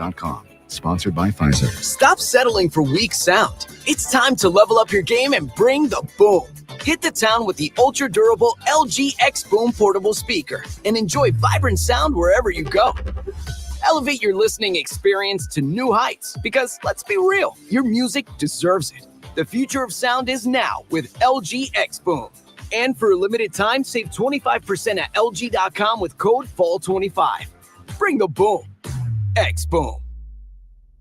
#1 on your car radio preset and the new and improved iHeartRadio app. WDAS and WD273D Philadelphia is Fox Sports Radio, The Gambler.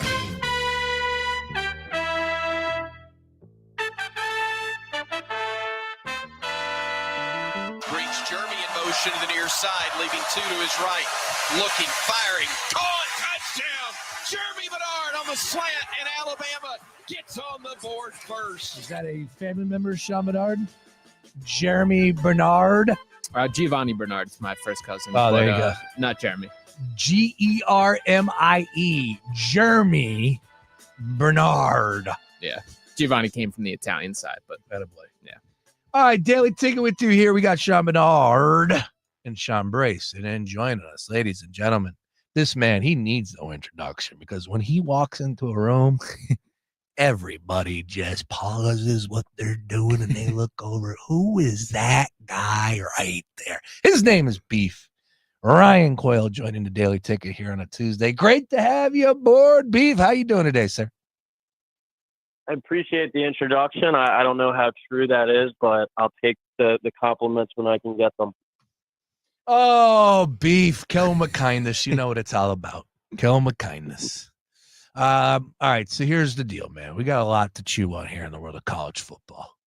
I'm just going to keep it open. Let's, like Cam Ward said, let's keep it a buck. James Franklin got to go. You got to go. Got to go. You've been telling me forever that he's never going to go.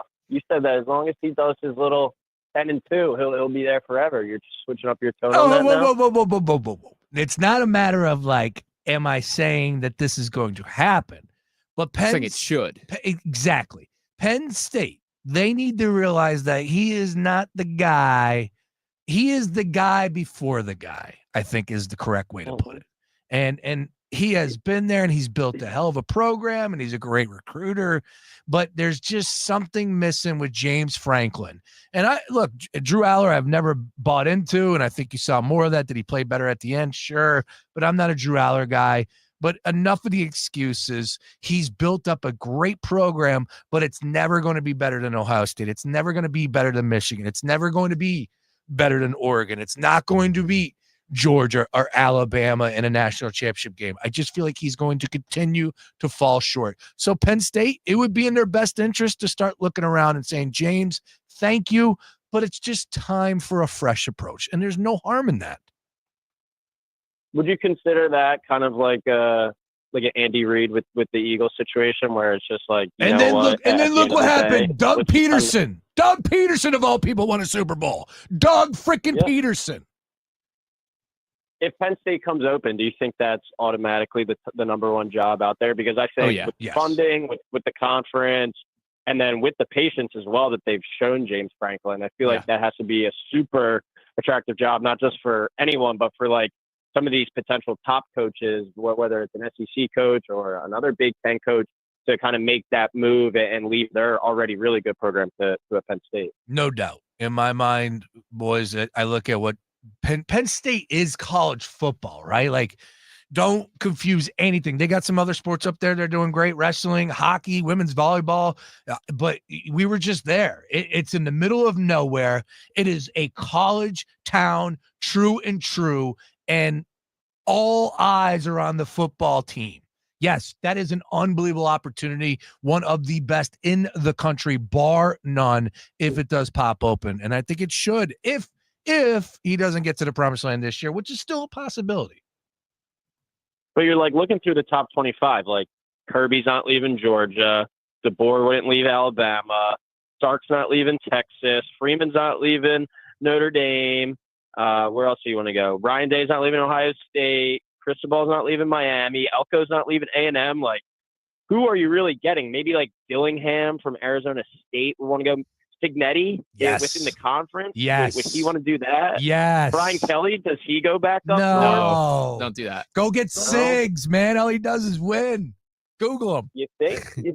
You think he would do it? He did start his career coaching too at IUPUI, so he does know kind of that middle of Pennsylvania type of area as well. I just think it's a situation where Penn State, I feel like, is comfortable. Obviously, there's angst, there's anxiousness within the fan base, probably, within. Franklin even said it the other night now. He's like, it's not a narrative that, like, we have struggled in the big games. It's factual. Like, you can look at it, and that's the God's honest truth. But, like, who are you going to go get that you can confidently say we'll have you at 10-2 every year? I'm just playing devil's advocate. I know. I agree as well, where they could make this next leap, make a next jump, and bring in someone else to try and switch it up, because this is like the insanity definition thing, doing the same thing over and over again and getting the same result. But like you got to look at it from the Penn State view, the Penn State athletic department, where they're like, all right, we're still selling out every game, 107,000. We're still going 10-2. We're probably going to go to the playoff regardless this year. You know, maybe this is just kind of the program that we are at this point. They could lose to Indiana. They could lose to Ohio State. That's 3 losses. They ain't getting in the playoff if that's the case. They could. Yep. That's for sure. I would just say this every time, and Sean, I'll let you go.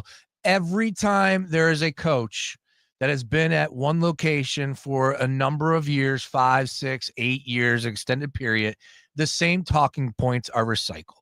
Oh, the grass isn't always greener. Be careful what you wish for. And then Doug Peterson replaces Andy Reid. And then you move on to Nick Sirianni out of nowhere, and you get back to another. You get back to 2 more Super Bowls. Like, there's always another guy. And I just think it's okay to say that what James has built has been incredible, but it's not good enough. We need to raise it up, and he's the guy before the guy. Well, and I had this take with Sam Ostry when speaking on Monday, which I wanted to hear your guys' thoughts on because it makes some geographical sense as well. Is Penn State the Pittsburgh Steelers of college football?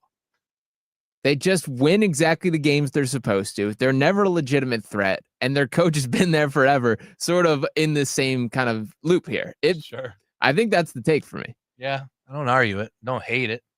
It's in the middle of nowhere. Well, Pittsburgh's different, but still kind of out there. Yeah, look, I think it's a good comparison. Beef, your thoughts on that?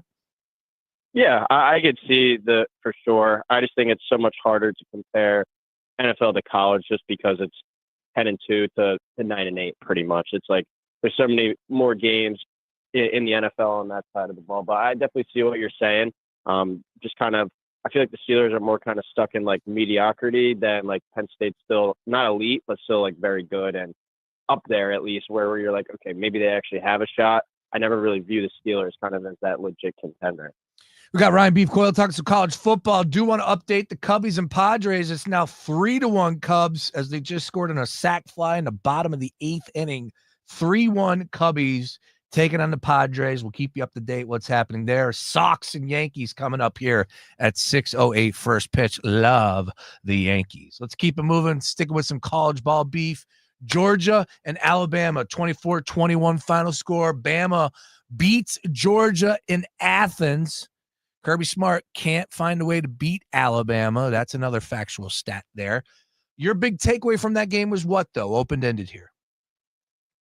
I think Alabama's just ability to adapt over these last few weeks. You know, going into that Florida State game, I think a lot of people expected them to roll in that one. Obviously, the shoe was on the other foot, and Florida State took care of business in that one. I think Alabama walked out of that. Maybe that was the best thing to happen to them, because I think last year their biggest thing was they weren't ready for those type of opponents like the Vanderbilt. And then we see it week 1 against Florida State. Then obviously they take care of business these last 2 weeks. But then they get the bye, and then they go to Georgia and win. And Georgia hadn't lost at home since 2016. Was listening to some stuff today. Alabama's kind of commitment to the run was the big difference maker in that one, because they ran the ball 38 times for only 117 yards, but 3.1 yards per carry. But if you look at all their success in the passing game, it came off of play action passes from Ty Simpson. He's looked a lot better since that week 1 game. That week 1 game too, he was running for his life. I think the Alabama offensive line has definitely improved and is getting a little bit better week after week. We know they have the talent and the horses up there. It's just kind of getting better each and every week. And coaches will tell you that, but that's kind of the God's honest truth at the end of the day. And it's just Georgia too, where I think Georgia is the program maybe out of most that has suffered from the NIL in the transfer portal, just because they had those 5-star studs kind of waiting in the wings. They would know that, all right, we'll have to wait 1 or 2 years, but then we're going to get our opportunity. Now the roster is just not as deep and not as talented as it used to be, because those guys are going elsewhere, getting money and the opportunity to play right away. They don't really care about kind of waiting there and developing at Georgia. I don't think I've really seen any major difference makers on the defensive side of the ball, and that's been their bread and butter under Kirby. So came out of that one, obviously very impressed with Alabama. Anytime you find a way to win at a school that hasn't lost a home game in nearly 10 years, that's something super positive to take away. But then you got to walk away from that one feeling a little bit worried about Georgia too, and kind of the identity of this program and where it's going under Kirby Smart from what it once was. It's crazy right now, boys. You look around the SEC, like you could make the case for a number of teams. I don't want to pour dirt on Georgia. I didn't want to pour dirt on Alabama after one loss. I don't want to pour dirt on Oklahoma after losing their quarterback. They got a nice little stretch where they're winnable football games, and he could come back at the right time. Vandy's a big question mark. Missouri's undefeated at this point in time. Ole Miss could potentially be the best team in the country. Could be. The SEC is up for grabs. Beef, what's your big take? When you start to dive into the conference and how you believe this is going to unfold over these next few weeks, what do you have your eye on potential matchup and I guess crystal ball it for me? What are you looking at here in a potential winner? It's funny because I don't even think you mentioned Texas there as well. Didn't even mention Texas. And they haven't. I think they would be the first team to admit it. They haven't played nearly close to what they believe their ceiling is. And over these next kind of couple of weeks, I think that they have the potential to hit their stride because they play at Florida, which I think right now is a dead program walking. Then they have the Red River game with Oklahoma. I don't think John Mateer is going to be ready for that one. If he does, it might be a little bit of a rushed kind of getting back, and he might not be at 100%. Then you got at Kentucky, who's probably the worst team in the SEC. At Mississippi State, who has been very impressive thus far. They just lost in overtime last week, Tennessee. But I think you got a couple winnable games here before you end your season with Georgia, Arkansas, and Texas A&M. So Texas, I think they have the opportunity, maybe coming out of their bye. Maybe they figure out some stuff going on with Arch. That was obviously the team coming into the season. That was the favorite. Let's see what they can do. But I think when you look at Alabama right now in that win, that was their toughest game left on their schedule. I think going forward that, they play Vandy this week. Is that a letdown spot? I don't think so because they just have that game circled from last year. At Mizzou's been off to a good start, but who have they really beat? I'm not taking too much stock into them.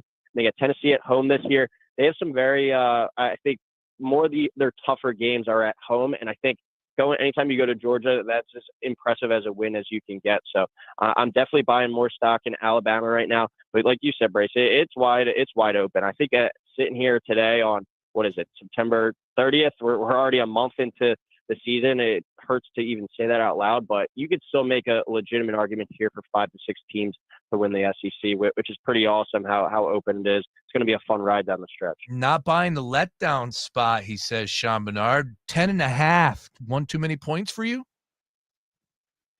I think it is just because it's going to be too.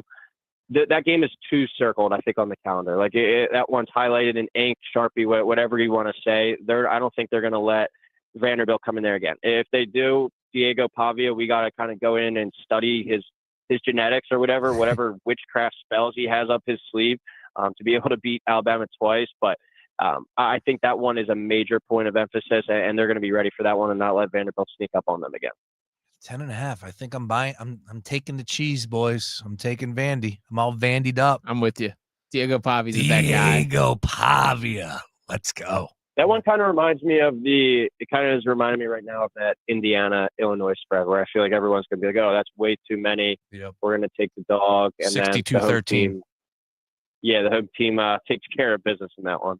A lot of good games this weekend that's not being discussed. And one of them, for my money, it happens to be Sam Ostrey's Terps catching 6.5 at home against Washington. Now, we watched Washington and Ohio State play, and it was a decent game, I think, aided by the fact that Washington has a great home field advantage. That's an awesome spot. But who are they to give 6.5 to a dangerous Maryland team? I'm kind of looking at the Terps yet again as an underdog that everybody needs to have action on, or maybe is this the time that this is just, people are cashing that ticket one too many times, and this is a Husky play, Beef. Yeah, I'm right there with you. I agree with Washington having to fly, keep in mind, all the way across the country now after just playing the number one team in the country. You got to imagine Washington's not really coming out of that one feeling the most fresh. I think Maryland might be coming off a bye as well. Yeah, they beat Wisconsin in 27-10 2 weeks ago, coming off a bye. So this is a rested team. You got Washington flying all the way across the country after playing the number one team in the country. That's a tough spot for them to kind of get back up off the mat. So I'm right there with you. Maryland, too. Shout out to them. They've been a surprise thus far. Haven't exactly beat the best teams, but they've taken care of business, sitting there at 4-0. And you got Washington, you got Nebraska, who you never know which team's going to show up. And then you go to UCLA. There's a legit chance, I think, right here that Sam Ostrey's Terps actually started out the season potentially 7-0 before they head into the Indiana game. And that would easily clear their win total. I want to say their win total was probably like 4.5. Fired up. All right. another game from the card here on Saturday that everybody should be talking about, and it's unfortunate that we ended up losing on Friday with Florida State at Virginia. But of course, Miami and Florida State, just great to have these two teams back. In a national perspective and a national lens. If Miami's a 4.5-point road favorite, game being played in Tallahassee. Does last week's loss versus Virginia change your mind with anything when it comes to this team? And oh, by the way, I'm not one of these guys that like to bring up our bad takes or anything, Beef, but you were about as anti-Miami as somebody could possibly be riding into the season. I think you said disaster, and they're perfect right now. Carson Beck looks the real deal. That defense is incredible. What is your read on this game? And look, we all have bad takes or, bad claims as far as, trying to predict the future. Do you think Miami has more of a championship feel to them, or are you still not buying what they're selling? Yeah, no, definitely eating my Miami words as of right now. But when you look at kind of historically under Cristobal, they'll start out well. You look at what they did at the beginning of the season last year, and then kind of down the stretch where they lose a couple of games that they're not supposed to. It's still all right, Notre Dame, that was an impressive win. But South Florida, okay, group of 5 team, they were getting a little too much hype, I think, coming into it after a couple big wins.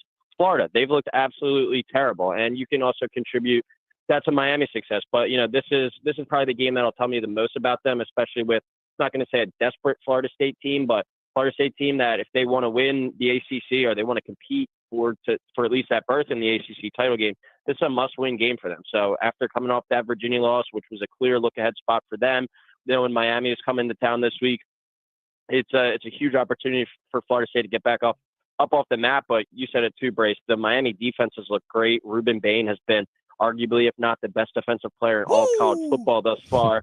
I think I like Miami in this spot to cover this number. That's going to be a really tough loss, I think, for Florida State to overcome. But I'm still not fully bought in on Miami being a national title team, because the rest of their schedule, it's Louisville, Stanford, SMU, Syracuse, NC State, Virginia Tech, Pittsburgh. This is, as of right now, the only ranked team that they have on their schedule the rest of the way. So they could go through the ACC and do really well, win that conference, go undefeated in the regular season, but they wouldn't have played anyone over that time. I'd still take in some of these top teams in the Big Ten and the SEC over this Miami squad. I think Penn State's going to win by 40 against UCLA. Yeah, UCLA, that's a game where you just break it open. Yeah, UCLA yet to have a lead on the season. Oof. They were the play last week, that's though. A good one. They were the play last week against Northwestern. Too many points for Northwestern. Who the hell's Northwestern? They also fell behind 14-0 that. I know. But what I would say is Penn State, this is a game to go out there to Pasadena, just run the football. UCLA wants no part of that, and they need to win by 40. They're 26.5-point spread. Do you see any spots as far as this week here in college football, Beef, that is a look ahead, maybe a team that could be, a spot on the calendar or on the schedule where it's, they're not playing their best? Is there potential wagering perspective that you were looking at as far as all things college football week 6 here? Well, I'll plug me and McClay. We'll be recording later tonight, but I'm interested to ask him about this Iowa State-Cincinnati game. Iowa State, depends what book you look at, but I'm looking on Yahoo Sports right now. I'm not sure exactly who they use. That's just the app I look at for scores. But they have Cincinnati as a 1.5-point favorite here at home in this one. ESPN earlier, I think, had Iowa State as a 1.5-point favorite. So I think that one, it's kind of dependent on what shop you're looking at.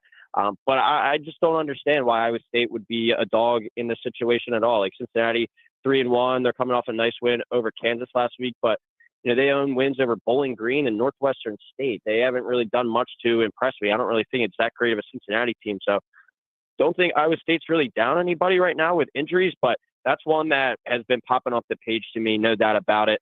I also really like, if we're just talking about in general, play for this week, Georgia minus 20.5 at home against Kentucky. I can't imagine practice down there in Athens has been much fun this week, or it's going to be much fun. And that's kind of a Kentucky program that's dead in the water. They just got absolutely destroyed last week by South Carolina, who some people were hyping up Kentucky as potential upset in that one. They lose that game by 22. I think Georgia really puts it on them in that one and really blows the doors off of Kentucky. All right. Well, that's definitely a game that I will be eyeing up from Beef's mouth to my bookie's back pocket, which is DraftKings. Bernard, you got anything for beef here, college football? I was just going to say, I know we talked about it from a Penn State angle pretty significantly. Oregon deserves their flowers for that win there. And guy right at the start of it is Dante Moore there. He's now climbed the Heisman favorite at plus 750. Is this going to be the guy that wins the trophy? Because at this stage of the game, I kind of feel like he's the only guy that I've seen sort of kind of seize the opportunity. Very well could be. And Oregon's in a situation, too, where Penn State was on schedule, at least their toughest game. Now they got their bye coming up, and then they have the Indiana game, but that Indiana game's at home. After that, no ranked teams as of right now on the remainder of their schedule. Rutgers, Wisconsin, Iowa, Minnesota, USC, and Washington. Could very well be an Oregon team that runs the table and goes undefeated just like last year, and if they do that, Dante Moore will certainly be in the mix. I don't know if his numbers are exactly like as eye-popping as maybe some of these other guys might be, just because they're such a well-balanced roster. They can run the football. The defense is a good unit as well. But, say what you want to say. If you go 12-0 in the regular season and you lead this team to the number one seed, you're going to be right there in the conversation. But the Heisman Trophy odds are such ever-moving. Like we just saw 2 weeks ago. What was it? Mateer was the favorite, then he gets hurt. Mendoza was the favorite. He has not that great of a game against Iowa. I remember last year was Jalen Milroe had the fantastic game against Georgia, and they win that one. Then they fall the next week against Vanderbilt, and he's completely out of the picture. It's such an ever-changing week, guys, and it's something where it's like, do you really want to get involved in that market, or more so kind of take your chance on some of these teams that you have a little bit more say in, instead of a voter kind of potentially changing it, if that makes sense. Jeremiah Smith, 10-1, still available. Holding steady. I don't see it. It's up for grabs. It's anybody's award at this point in time. Gonna be playing. It's. I probably would take the quarterback though over him, just because the quarterback's just gonna be slinging the rock more. Are you saying you would take the quarterback, Julian? No, what? I would say. I'm just saying. Just saying. Here's what I'm saying. You ready? Carson Beck, 11-1. Carson Beck. If Carson Beck wins the Heisman, I'll probably just have to retire. Miami schedule, real quick. I just want to look at this moving forward. They have something you just don't know in the ACC. I'm Mr. ACC, just so you guys know that. Beef actually gave me the crown as far as that is concerned. So if they beat Florida State, then they have a bye week, and then they have Louisville at home. Stanford, SMU. SMU's a sneaky game, but I'll still take Miami there. It's on the road. Cuse, NC State, those are winnable games. Vatech and Pitt. I think Miami can run the table, man. That defense is nasty. And Carson Beck's a damn good quarterback. He's slinging it. This is a big matchup. If they cover, if they win against Florida State this weekend, which I think they will, watch out. Carson Beck could very well be the front runner for the Heisman and never relinquish. Careful how you're talking about Tommy Castellanos there. It's he's no walk in the park, Sean Brace. Well, they had their opportunity against Virginia and they failed. Yeah, that's fair. That was bad. All right, B, final thoughts as far as anything is concerned, college football, anything you want to get off your chest? I would say, just to your Carson Beck point, Cam Ward was kind of in the same boat last year. Like, you're right. Off to the same start. I think Cam Ward was probably even the favorite for the trophy at this time last season. And then he was still putting up the numbers, but down the stretch, you start losing some of those games. And obviously last year was a little bit different with a running back and with Travis Hunter in the mix as well. But I would still say let's hold off on crowning Carson Beck right yet. Carson Beck's probably my Justin Herbert to Sean Barnard.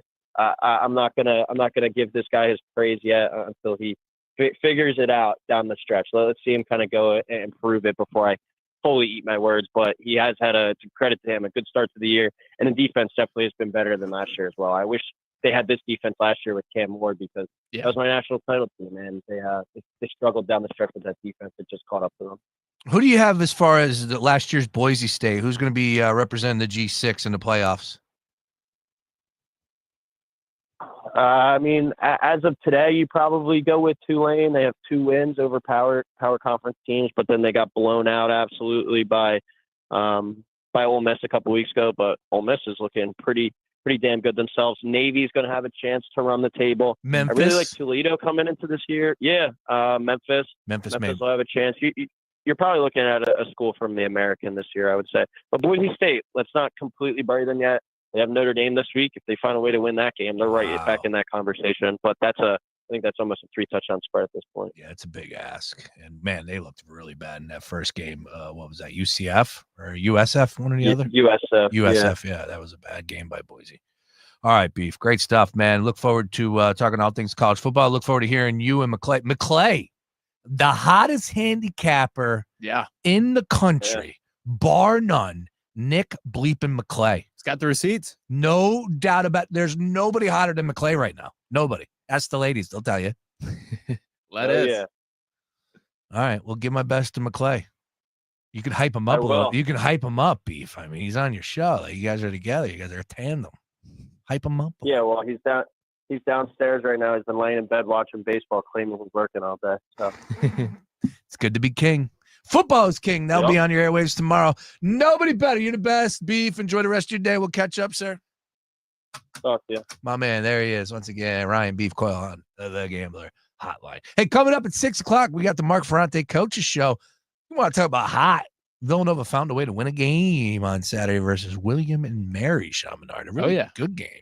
Heard it right here on the airwaves. Great stuff across the board. Of course, we were out there live for All Things Villanova Family Weekend. Had a blast. What a great time. Shout out to our friends and partners over at Playfly Sports. Can't thank those guys and girls enough.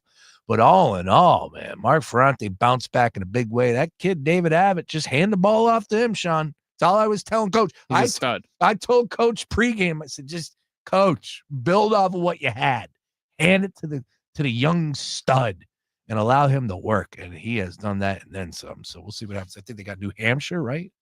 I believe so. And Abbott told us he wants to double his rushing total from last year. He's got some work to catch there still. So let's keep feeding him the rock. He might be doubling the touchdowns that he had from the year before. That's for sure. Yeah, Villanova, New Hampshire. You can catch that game right here on the airwaves. 12:30 pregame coverage. Leading into that will be Sean Barnard at 11 a.m. Sean Barnard live. All right, Daily Ticket rolling on. Don't touch that dial. We'll close up shop on the other side. We got a final.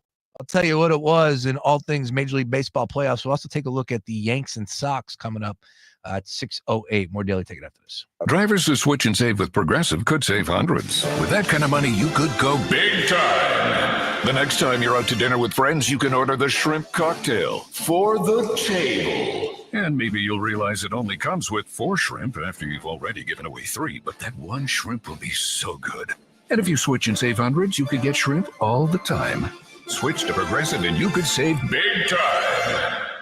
For shrimp. Progressive Casualty Insurance Company and affiliates, not available in all states. Potential savings will vary.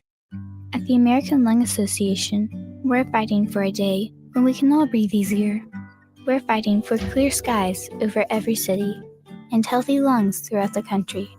We're fighting to free millions of Americans from the addictive grip of tobacco and the devastating effects of lung disease. The American Lung Association isn't just fighting for air, we're fighting for all the things that make it worth breathing, and we can use your help. See what you can do at fightingforair.org. Fox Sports Radio, The Gambler. Now, total traffic for Philadelphia. A little bit of good news if you're stuck in traffic on the Ben Franklin Bridge heading into Philadelphia. We had a crash past Midspan. That's gone now, so all lanes reopened, but traffic's still crawling the length of the bridge as we try to recover from that. We've got delays on the Schuylkill westbound Jan University to Jabard and Boulevard to Belmont. Eastbound Subco Blue Route to Belmont, Montgomery Drive to South. 95 northbound heavy 452 the Commodore Barry to Road Point Bridge to Penn's Landing and Vine Expressway to Bridge. Southbound Jan Cotman to the Betsy Ross. Large Totella total traffic. This report is sponsored by Staples. Cue the easy button because it's almost easy deal days at Staples. Starting October 5th, enjoy 7 days of savings on over 1,000 products online and in your local Staples store. From tech, chairs, luggage, and more. Get a sneak peek of all the deals at staples.com. Staples, that was easy. Stay tuned to Fox PHL The Gambler for the latest CEOs you should know. Tony O'Donovan, President and CEO of Arkema Inc. Comcast Business, powering possibilities. This isn't just a game, it's a once-in-a-generation event. The Harlem Globetrotters 100-year tour.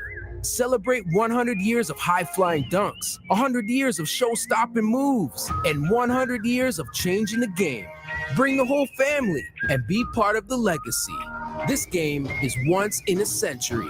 Be there at Xfinity Mobile Arena on March 1st. Go to harlemglobetrotters.com for your tickets to the 100-year tour. Parking shouldn't slow you down. ParkWiz gives every driver a shortcut. Book ahead, save up to 50%, and skip the hassle of circling the block. Park smarter, park faster. ParkWiz. Download the ParkWiz app today and save every time you park. I have heart failure, and being out of breath all the time was just too much. I also have other symptoms like carpal tunnel syndrome and lower back pain, and I thought something's really off. That's why I talked to my cardiologist about ATTR-CM, or transthyretin cardiac amyloidosis. ATTR-CM is a serious heart condition often accompanied by other non-heart-related symptoms. It's a condition that gets worse over time, so starting treatment early is important. Talk to your cardiologist today to see if you have ATTR-CM. Vindamax, tafamidis, is a prescription pill taken once a day to treat adults with ATTR-CM to reduce death and hospitalization for heart problems. Tell your doctor about all your medications, medical conditions, and if you have liver problems or breastfeeding, pregnant, or plan to be. There are no known side effects with Vindamax. For prescribing information, call 1-877-278-9632. Learn more at Vindamax.com. Ask your doctor about ATTR-CM. Sponsored by Pfizer. Stop settling for weak sound. It's time to level up your game and bring the boom. Hit the town with the ultra-durable LG X Boom portable speaker and enjoy vibrant sound wherever you go. Elevate your listening experience to new heights because, let's be real, your music deserves it. The future of sound is now with LG X Boom. And for a limited time, save 25% at LG.com with code FALL25. Bring the boom. X Boom. Hey, man, you all right? Need me to call 911? No, call Top Dog Law. Get top dollar for your accident at topdoglaw.com. Once again, that's topdoglaw.com.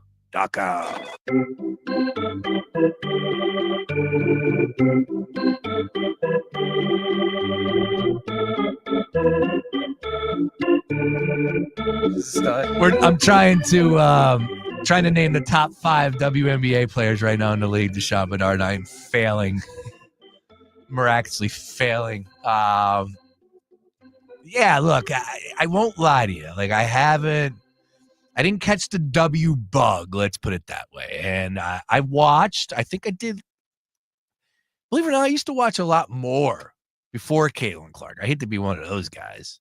Wow. But, you know, it didn't catch me. It never grabbed me. And, we got a game 5 tonight, right?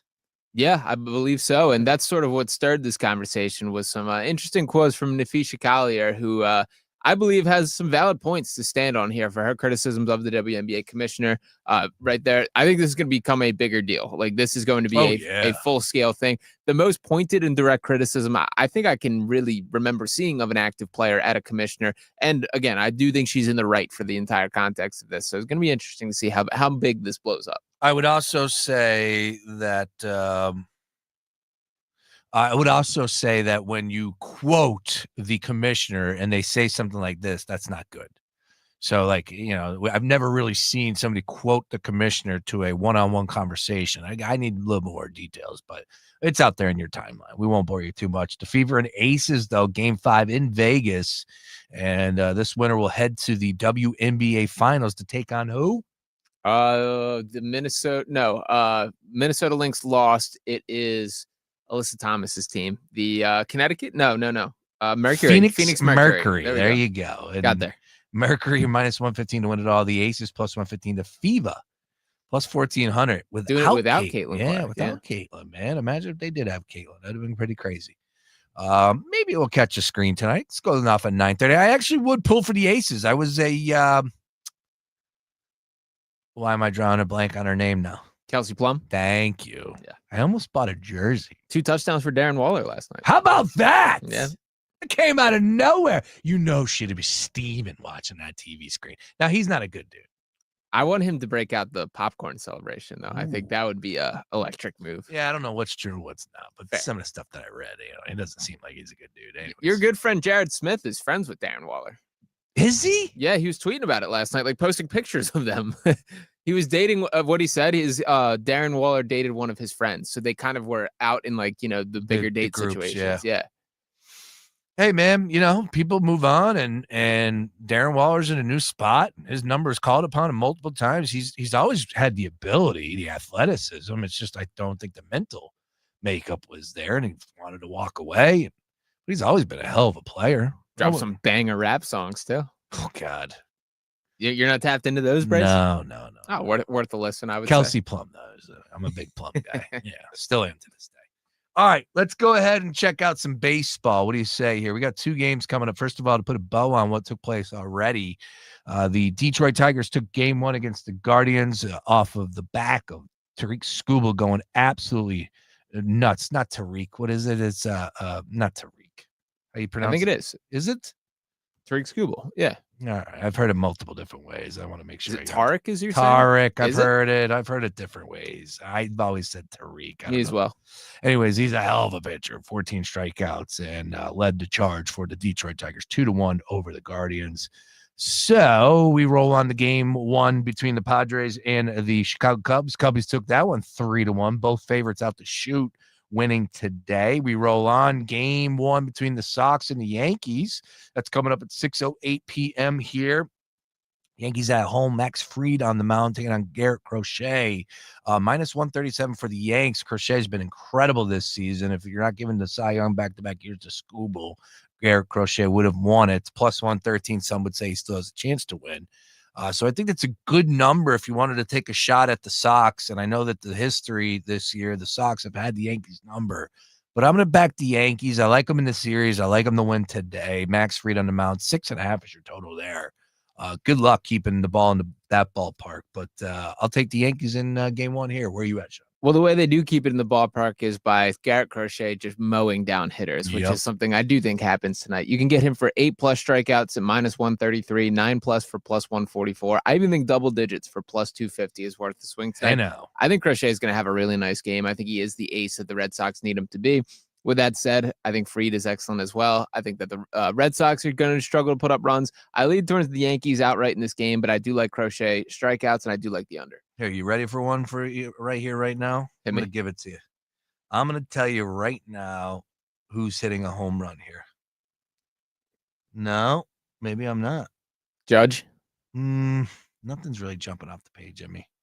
But I think we do see some. You told me you wanted a commercial. Yeah, I'm backing off my take there. That's it. Yeah, let's see what happens.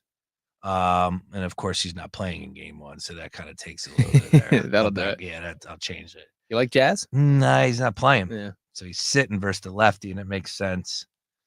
And I'm not going to say Goldie. I'm not going to say Judge. Maybe Stanton at plus 346. Why not?